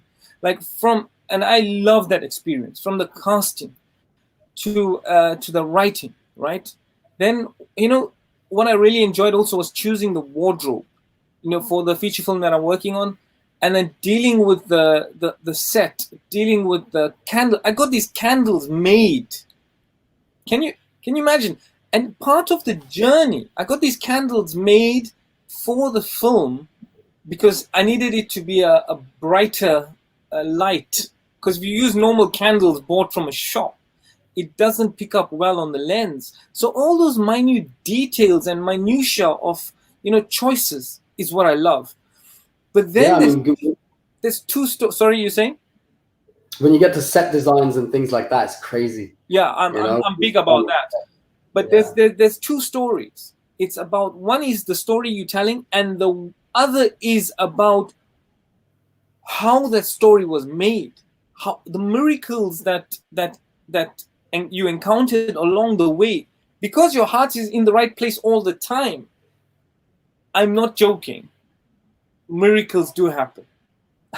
Always, if you think there's a mountain to climb and it's impossible, think again.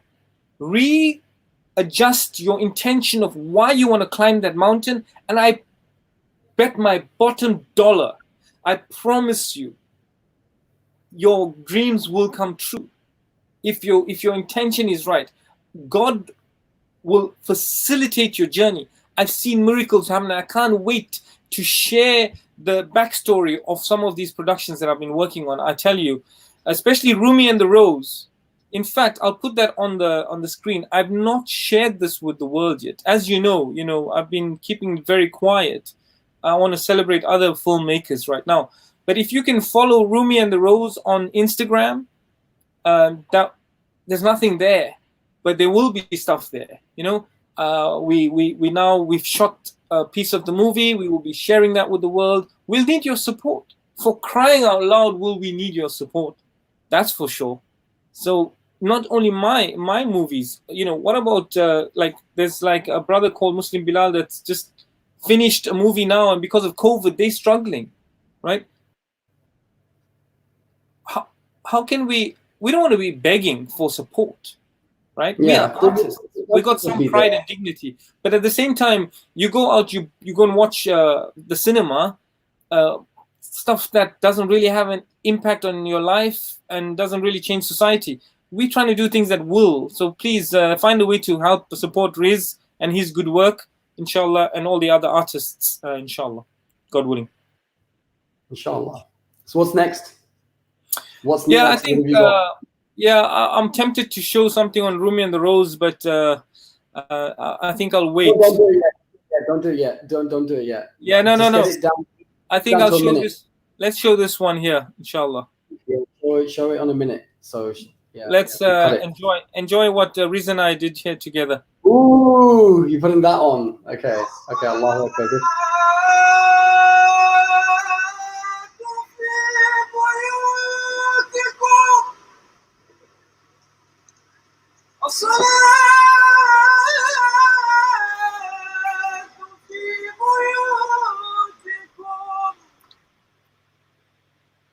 Wow, this was during lockdown, man.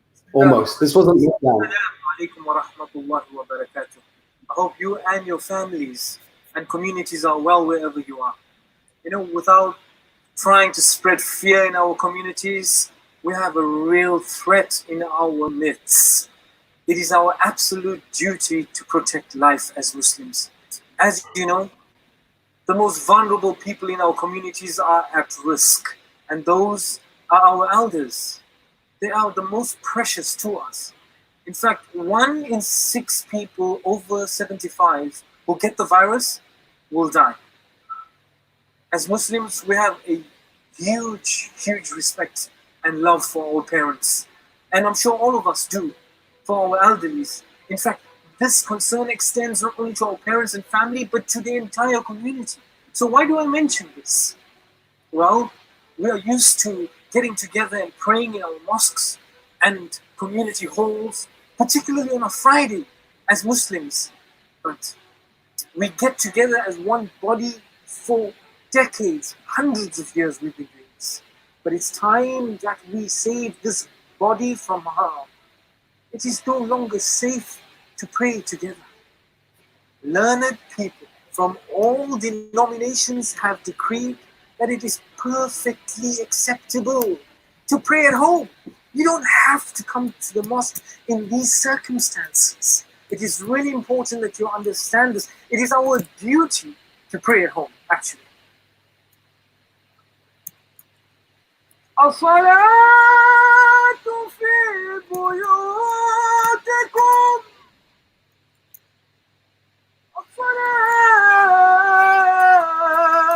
الصلاة في بيوتكم. Otherwise we risk being infected ourselves, but more importantly, spreading the infection to others. So the sooner we contain this disease and virus, we can resume to normality and go back to our beloved places of worship. This is why we have chosen to encourage you all through this call to prayer in the heart of London. To pray in your homes. Pray in your homes and avoid coming to the mosques, whether it be for any prayer, especially for the Friday prayer. Stay well, stay safe. and be responsible. Assalamu alaikum wa rahmatullahi wa barakatuh.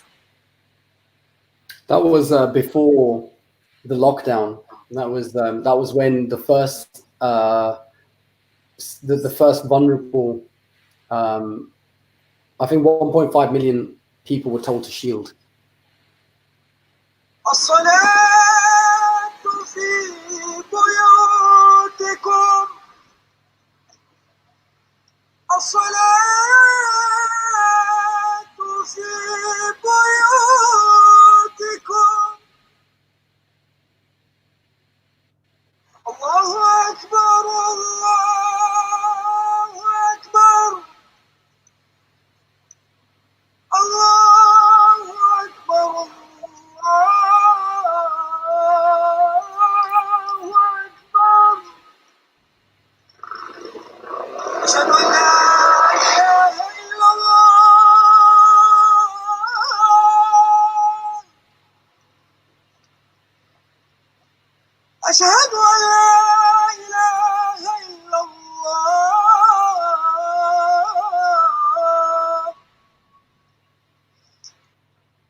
I'm just gonna pause that there, and we got the DJ to shut up that time, didn't we?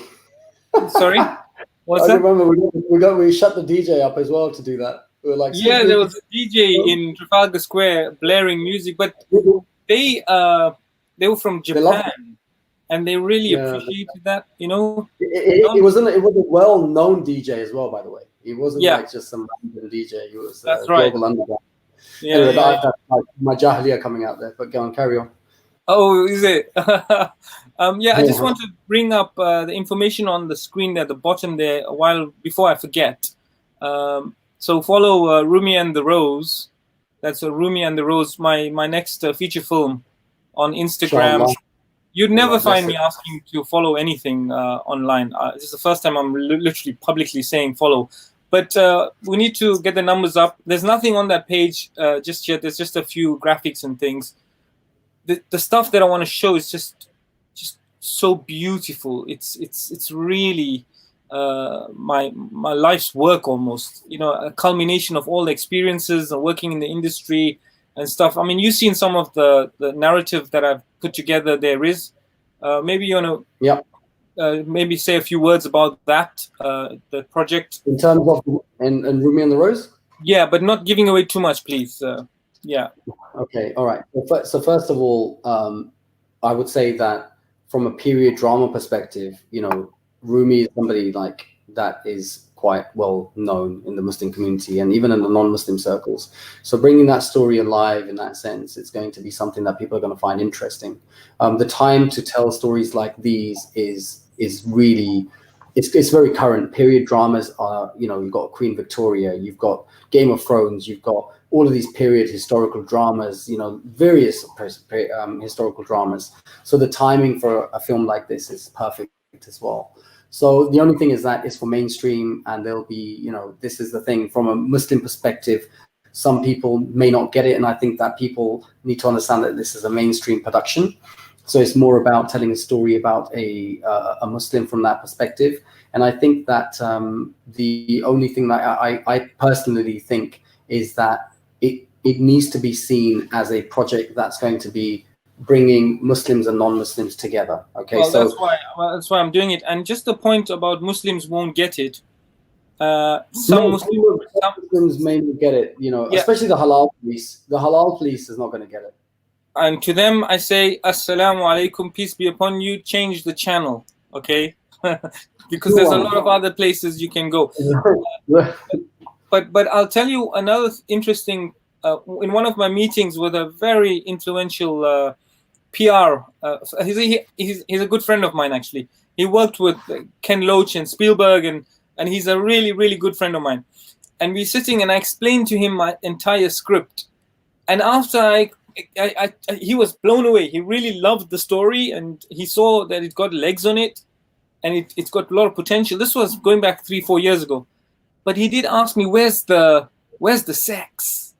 And I was like, I can't do that. I won't be putting that in. He goes, but Hollywood wants that.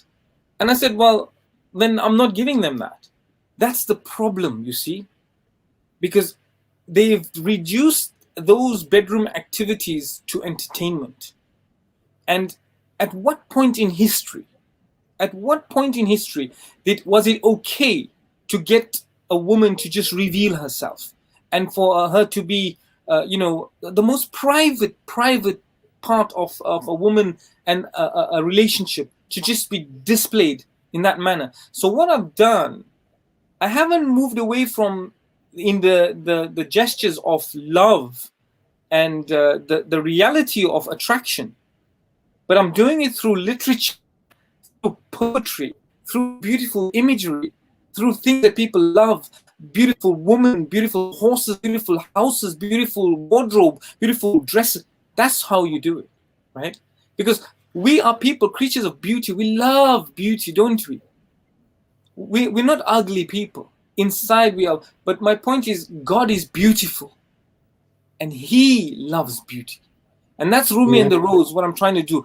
But the ultimate aim of Rumi and the Rose is to bring communities together. That's the ultimate aim of Rumi and the Rose. So I would love for you to, I'm not giving away too much. For now, follow the Instagram page, have a look at the early trailer. The big bad boy trailer is getting ready as we speak. So I'm really looking forward to sharing that with the world and investors, and hopefully we can get that on the big screens, inshallah, Riz. Yeah, the investors, and you know what, that's the thing. I think it's like going down to it because it's business. This is not going to be a charity. And talking about charity funding and things like that, the problem with charity funding for projects like ours is that charities will want to brand you, put a logo on you, and then do Chanda Masjid collection, right? So the problem with that is that then they take ownership of your creativity, and then you need to have a certain relationship with the charity, otherwise it will sort of water down your vision. So it's very difficult to try and pair what you're doing as a creative with a charity, because charities have an objective to try and deal with humanitarian causes. So unless you're making a film about humanitarian causes, and even if you are, it's still like too many people within the sector that will be trying to control what you're doing, and so that as a creative they'll just like your neck is being squeezed, like really like Bart Simpson and his father's like squeezing him, that image. Yeah, that's the one. Yeah, that's pretty much what will happen. Riz, I think so. It would be wise. Investors are going to be important. Investment's going to be important, and on that note of investment, I mean, you got people all around the world who have beautiful projects worthy of being invested in. And I honestly believe that this project is worthy of being invested in. One thing I would say, I think I'll take this opportunity now in this live video, because this video will be on YouTube for many years to come, inshallah, God willing. In the comments below, and especially to all those watching today and in the future, if you've appreciated, and I've got hundreds of comments here and I can't show every one of them, but if you appreciated the show today, I ask you for a small favor. Just write a comment, even if it's a couple of lines of how you found the show, even if it's a thumbs up, subscribe to the channel, all those things. But we want to see interactive. We're not doing this on our own, we're doing it together, right? And the reason for that is when we go to cinema, we want you in those seats. We want you on the red carpet with us. This is a journey we all have to go in. Imagine we make great films, but no one's there to watch, right? We need to create this community of going back to the cinema. And the cinema are crying at the moment. Nobody's there in COVID-19. So 2 points I'd like to make. One is engage and be interactive. Write a little comment of how you enjoyed the show. And the other is you'll find the link below, not today, not tomorrow, but in the future, there will be links below of how to support the project, inshallah. So I'd really humbly request you to support us. If you want to come with us on this journey and support the good work that we are doing, and even if you appreciate 1 minute of entertainment, of the way we speak, of our our passion, of our drive, our vision, then it's worthy of being invested in. Really, we're not doing this for ourselves. We're literally doing this for a legacy for our world. And I really strongly advise you to help us financially whenever the time comes, inshallah. Inshallah. Over to you, Riz. Okay, so well, this isn't a film, right? So we work in a level where, alhamdulillah, people make a lot of money. Okay, films make a lot of money, but those films require money to make money. Okay, so films aren't cheap to produce. There's memes about production isn't cheap. Yeah, it's quite funny, but production isn't cheap. So you can't expect people to be, paying a ticket, paying to watch something that isn't valuable. So it is important for anybody who's an investor, anybody going to meet an investor, anybody trying to get film financing and things like that. It's not easy to do that, but it is something that we will need. As I mentioned in another show as well, that we need to be able to have funding in place. So these are the sort of next challenges that we face now in order to support, in order to secure this, because we can't have a pool of filmmakers without being able to fund them to tell stories. So it's like, what comes first, the chicken or the egg? Is it the money or the content? And the reality is that, content, even though you can make something with your mobile phone, you can make things with your, DSLR, but the reality is that those sort of things end up in a small cinema somewhere. They'll go to a small festival somewhere, and you would have done something. Maybe you'll get a breakout from that, and then you'll get into this sort of journey of getting yourself into a position to be able to get funding. Yeah, because ultimately the big films, you'll see that even the independent films, they still cost a lot of money. Okay, right. But you have to work your way up to that. So I think the challenges that we face as a community, first of all, is overcoming our own restrictions in our mind to be able to think that, can we actually do this? Are images haram? Should it be supported? What are you going to be doing? Is free mixing? Is this? Is that? So there's certain things that we need to be able to create holistic environments where, men and women can work together without being, as you said, exploited, and these sort of things can be maintained and watched. So these sort of things are one of the things where, can sisters be involved in the filming industry, and what capacity can they be involved? What can they do? There's quite a lot of role models that are stepping up within the community as well. You've got Sister Naima B. Roberts from a creative perspective as well. You've got one of my friends, Sophia, and Huda's also. They're all these. They're young, but they aspirational. I got her involved to help me, organize the logistics with my project. Just to make some phone calls to get people on the set, and it was a real help because I was doing a million other things, right? I've also got people who are very close to me, my own family and friends, because they can see the passion. They know it's real, right? They've seen me writing this for 10 years, right? So it's a real amazing story, and I'd love to be able to share that with all of you at some point down the line. It's Rumi and the Rose. There's the details there below, inshallah. So Riz, I think we've come up to 2 hours actually on the mark. Can you believe it? But is there anything else you want to add and maybe mention regarding your project, your other projects? So I would say that if this logo here, there's a hadith in the center here. Okay, so Oh, let's not go into any religious stuff right now. I want to keep it. I'm not about religious. So all I'm going to say is that have a look at this, and whoever can figure this out, you're a smart man or a smart woman. So let's see who can figure that out. Yeah, no, that's perfect. Riz, it's been an absolute pleasure, my brother. I really cannot thank you enough. I hope I've done justice to your projects. Yes, if people want to see more, it's Pixelite Pictures. So on Instagram, it's Pixelite Pictures. I'm putting your details. I'm putting your details. So you can put them out. There we go. If you follow Riz on Pixelite Pictures on YouTube and on Instagram, this wherever you find him, just follow him and inshallah support his good work. And also, if you got skills, Riz, get in touch. There's people who want to learn stuff, and we can help them, right? We can give them we got directing skills, producing skills, we got all sorts of skills. We can help you. So we've provided over 300 individuals an opportunity to step up within the industry. I'm talking about working on proper sets, okay? So that's the possibility for individuals to get that experience. And when we get out of COVID, just before that, we were partnering up with Red Cinema Digital, because there's a workspace near Good Street where we're going to be doing workshops, and with CVP. If anybody understands these people, these are some of the big players, Ari and Panavision and Pinewood Studios.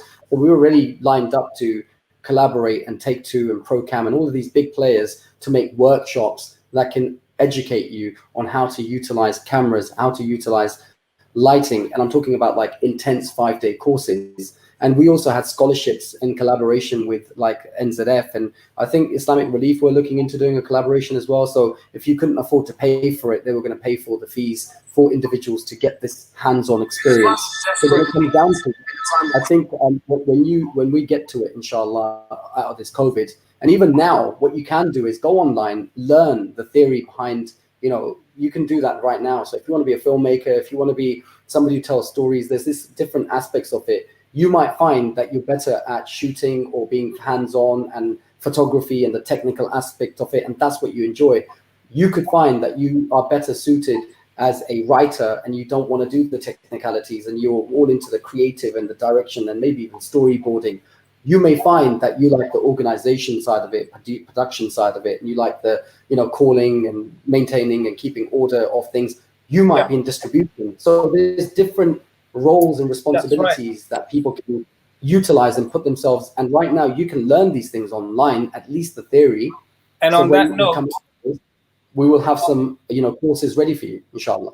On that note, I'm going to play this. Let me play this for you. We're working very hard to actually create these initiatives and create workshops for creative Muslims to develop their skills and to have the opportunities to be able to tell good stories through film and through the visual medium. It's not the job of somebody who's a non-Muslim director to tell your story. It's a job for Muslims to be able to take people on a journey into their world, because that's where real stories come from. If you're a Muslim, if you're non-Muslim, get in touch with us.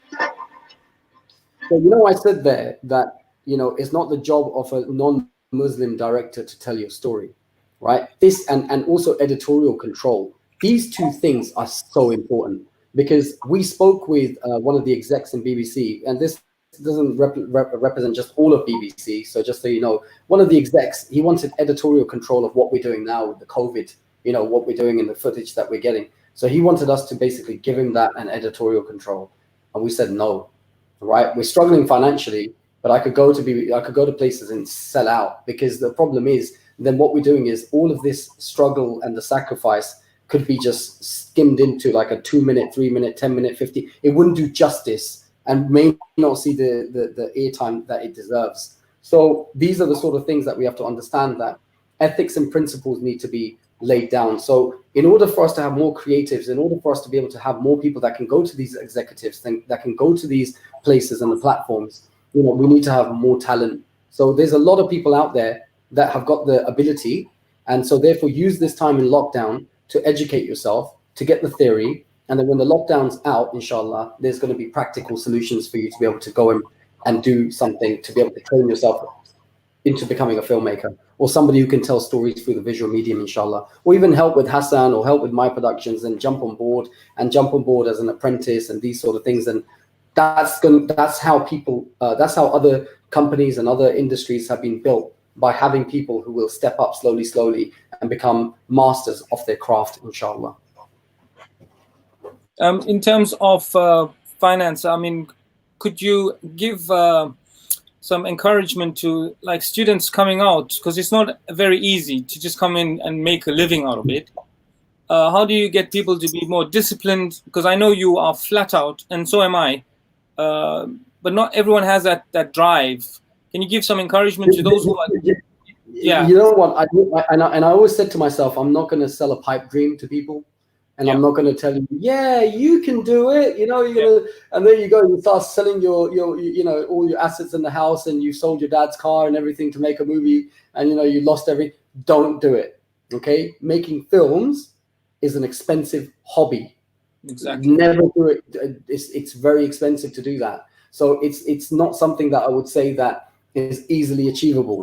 What you have to do is, and that's where the sacrifice comes into it, you may have to work, like you'll have to learn and self-sacrifice. I wouldn't even advise for many of you and most of you to go to a university to pay almost £40,000 for an education, which the industry will laugh at. The filming industry doesn't really respect degrees, to be honest with you.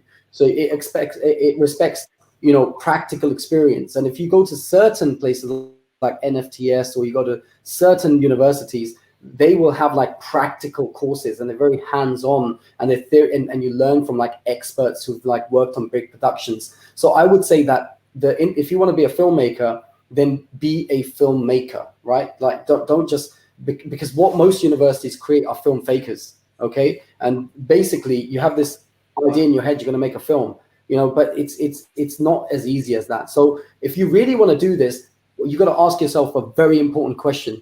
Why are you picking up the camera? Why are you doing this?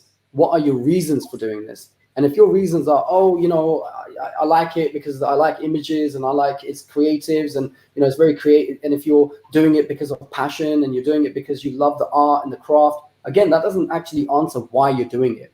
Do you have a story to tell? Are you trying to say something that needs to be said? Because the best filmmakers and directors are those that have something burning inside them that they have to do. They have to get it off their chest. And unfortunately, most of these directors, they've lost a lot because they've become like the visionary directors. They're the people that go out there and do things because they say the things that other people are not saying, and they stick to that craft to be able to do that. So if you're going to be successful in this, you're going to lose a lot on this way, and you're going to have to be willing to lose whatever it is in order to achieve that vision. And if you're trying to do this as a Muslim, if you're trying to do this other than for the sake of Allah, then don't do it. If you want to become a filmmaker just for the sake of being a filmmaker, then that's what you're doing. You're choosing a profession, then do it to the best of your abilities. But if you're going to be doing it as a Muslim, then don't get those two things, like, you know, if you need to understand that there's the art and the craft and the passion and everything, then there's the intention and why you're doing it. And in between that, or even to get to that level, there's going to be a sacrifice. So if you're going to get on here to try and earn money from this, you may have to shoot commercials, you may have to learn to do advertisements for people or work for charities and these sort of things, or shoot weddings or whatever you're going to be doing to be able to survive, to be able to get there. But early on for myself, I made a promise that I wasn't, and alhamdulillah, may Allah subhanahu wa ta'ala fulfill that promise and never allow me to do that. I made a stance that I'm not going to shoot music videos and I'm not going to shoot weddings. You know, I'm just going to, you know, it's why I'm doing this is because of film, and I'm not going to go out and compromise on that. So I would turn away films or projects. So make sure, just sure that in order to earn money from this, that you get to a position, you get to, and that will take a little while to get yourself not just equipped, but to understand the principles and get yourself in a position where people will pay you for, and you might have to work a lot for free, you know. And I'm not talking free, that's experience, because you're gaining experience as you go. So there's a lot of like, guys, I think that's some really good advice that that Riz just gave to some budding you know, creatives and people who want to get into the industry. Some of them may be in the industry but still struggling, you know. So thank you. Mate. Sorry? Sacrifice. Get ready to sacrifice. Yeah, exactly. And that's what I found. The more you put in, the more you're gonna get out, you know, and build networks for the purpose of also benefiting them. There's an attitude that people have. They want to just be buddies with people that they can gain from. Yeah, an ulterior motive attitude. And that's not a good attitude to have when you're working with people. You know, you call them because you want something. You know, you should genuinely try and add value to what they have to offer as well. And I think that will take you a long way in life, because you'll become very quick, and very quick people will sniff you out that you're doing it only for ulterior motives. And this is not the type of people that we are. And even if you're not getting anything in or getting anything back, you can give. You can give. And I swear, I found my whole life, my doors open because of that attitude. So don't think it's a cutthroat and I'll do whatever it takes to make it happen. No, it doesn't work like that. Good vibes, good intentions is always important. I got some really interesting. Don't sell out, and do not sell out. Exactly. I've got some really interesting comments that, and sorry guys, I haven't been looking at you directly, which I normally do. I'm having to run the show, and I'm looking at all the beautiful comments on the side. So if you see me frowning and my attention is there, it's because I'm reading all your lovely comments. I've got a comment here from Mohammed Khan, who's happy to support us, and yeah, thank you very much, Mohammed Khan. We'll put my email up on the screen shortly, just so that you can get in touch. And then we'll find a way that you can help us. That'll be amazing. You got some beautiful comments from Saima Bashir, you've always been adding some lovely comments. There's too many to add, but I'll add some of these here. That when such a good intention like this is made, the crowd will always come because of the sincerity. No doubt about that. And you got another one here about light always leads the way. I love that. Light definitely always leads the way. We're not talking about torchlight or the lighthouse. We're talking about inner light. And Majid Waris, let's put Majid Waris talking. Having a mission is important. Otherwise, anything can become exactly a hobby. That's right. So dream is just a dream. Once it goes into action, then it becomes a reality. We got Hajra Khan, who's also contributed. Thank you so much, Hajra, for all your comments. And of course, Beth, how can we thank you enough? You've steered a lot of this discussion. Bijal Ahmed, also like to thank you. And just want to, it's really important to thank people, because these are the people that are going to make things happen, right, Riz?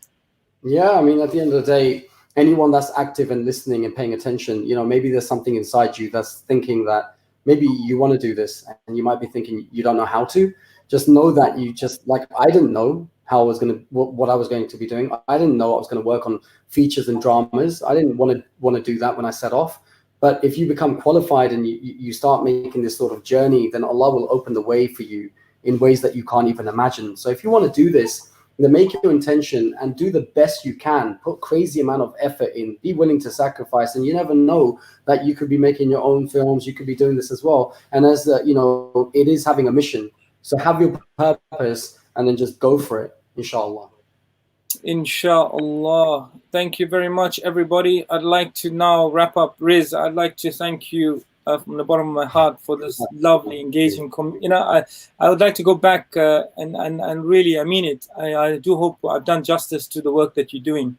And bro, somebody, even this Ramadan, we're near Green Lane Mosque. I just got a message from the mosque where we were walking away from 2 minutes.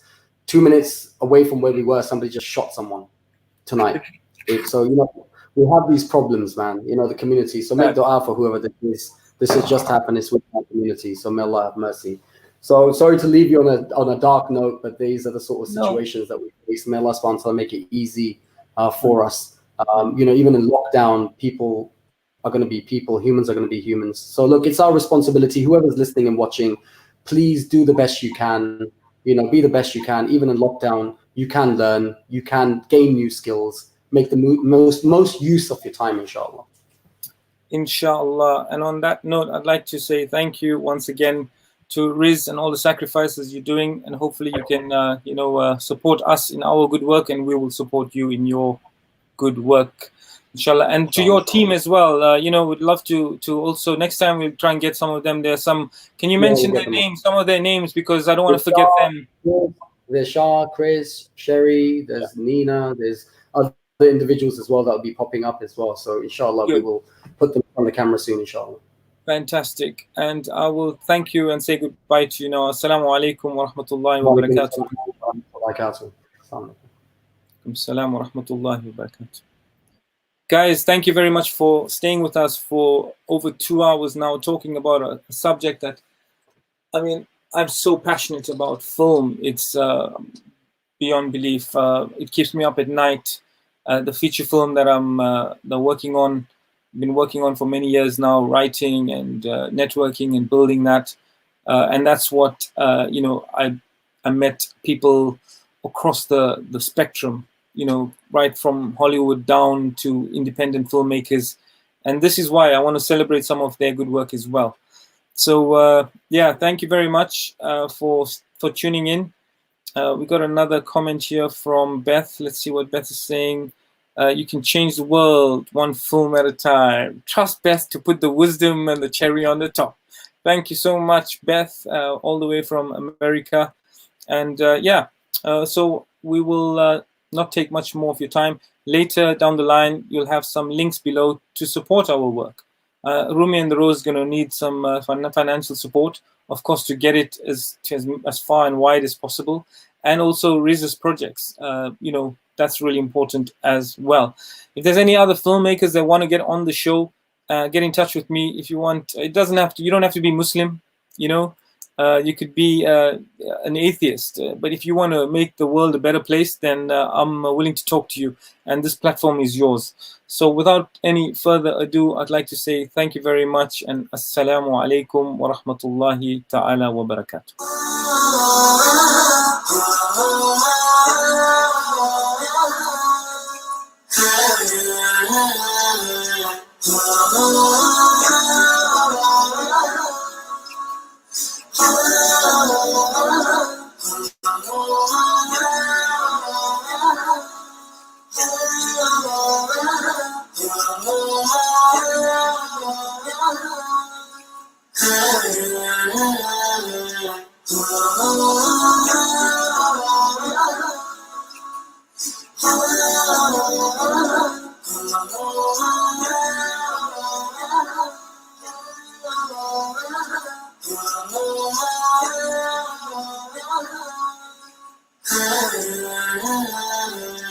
Oh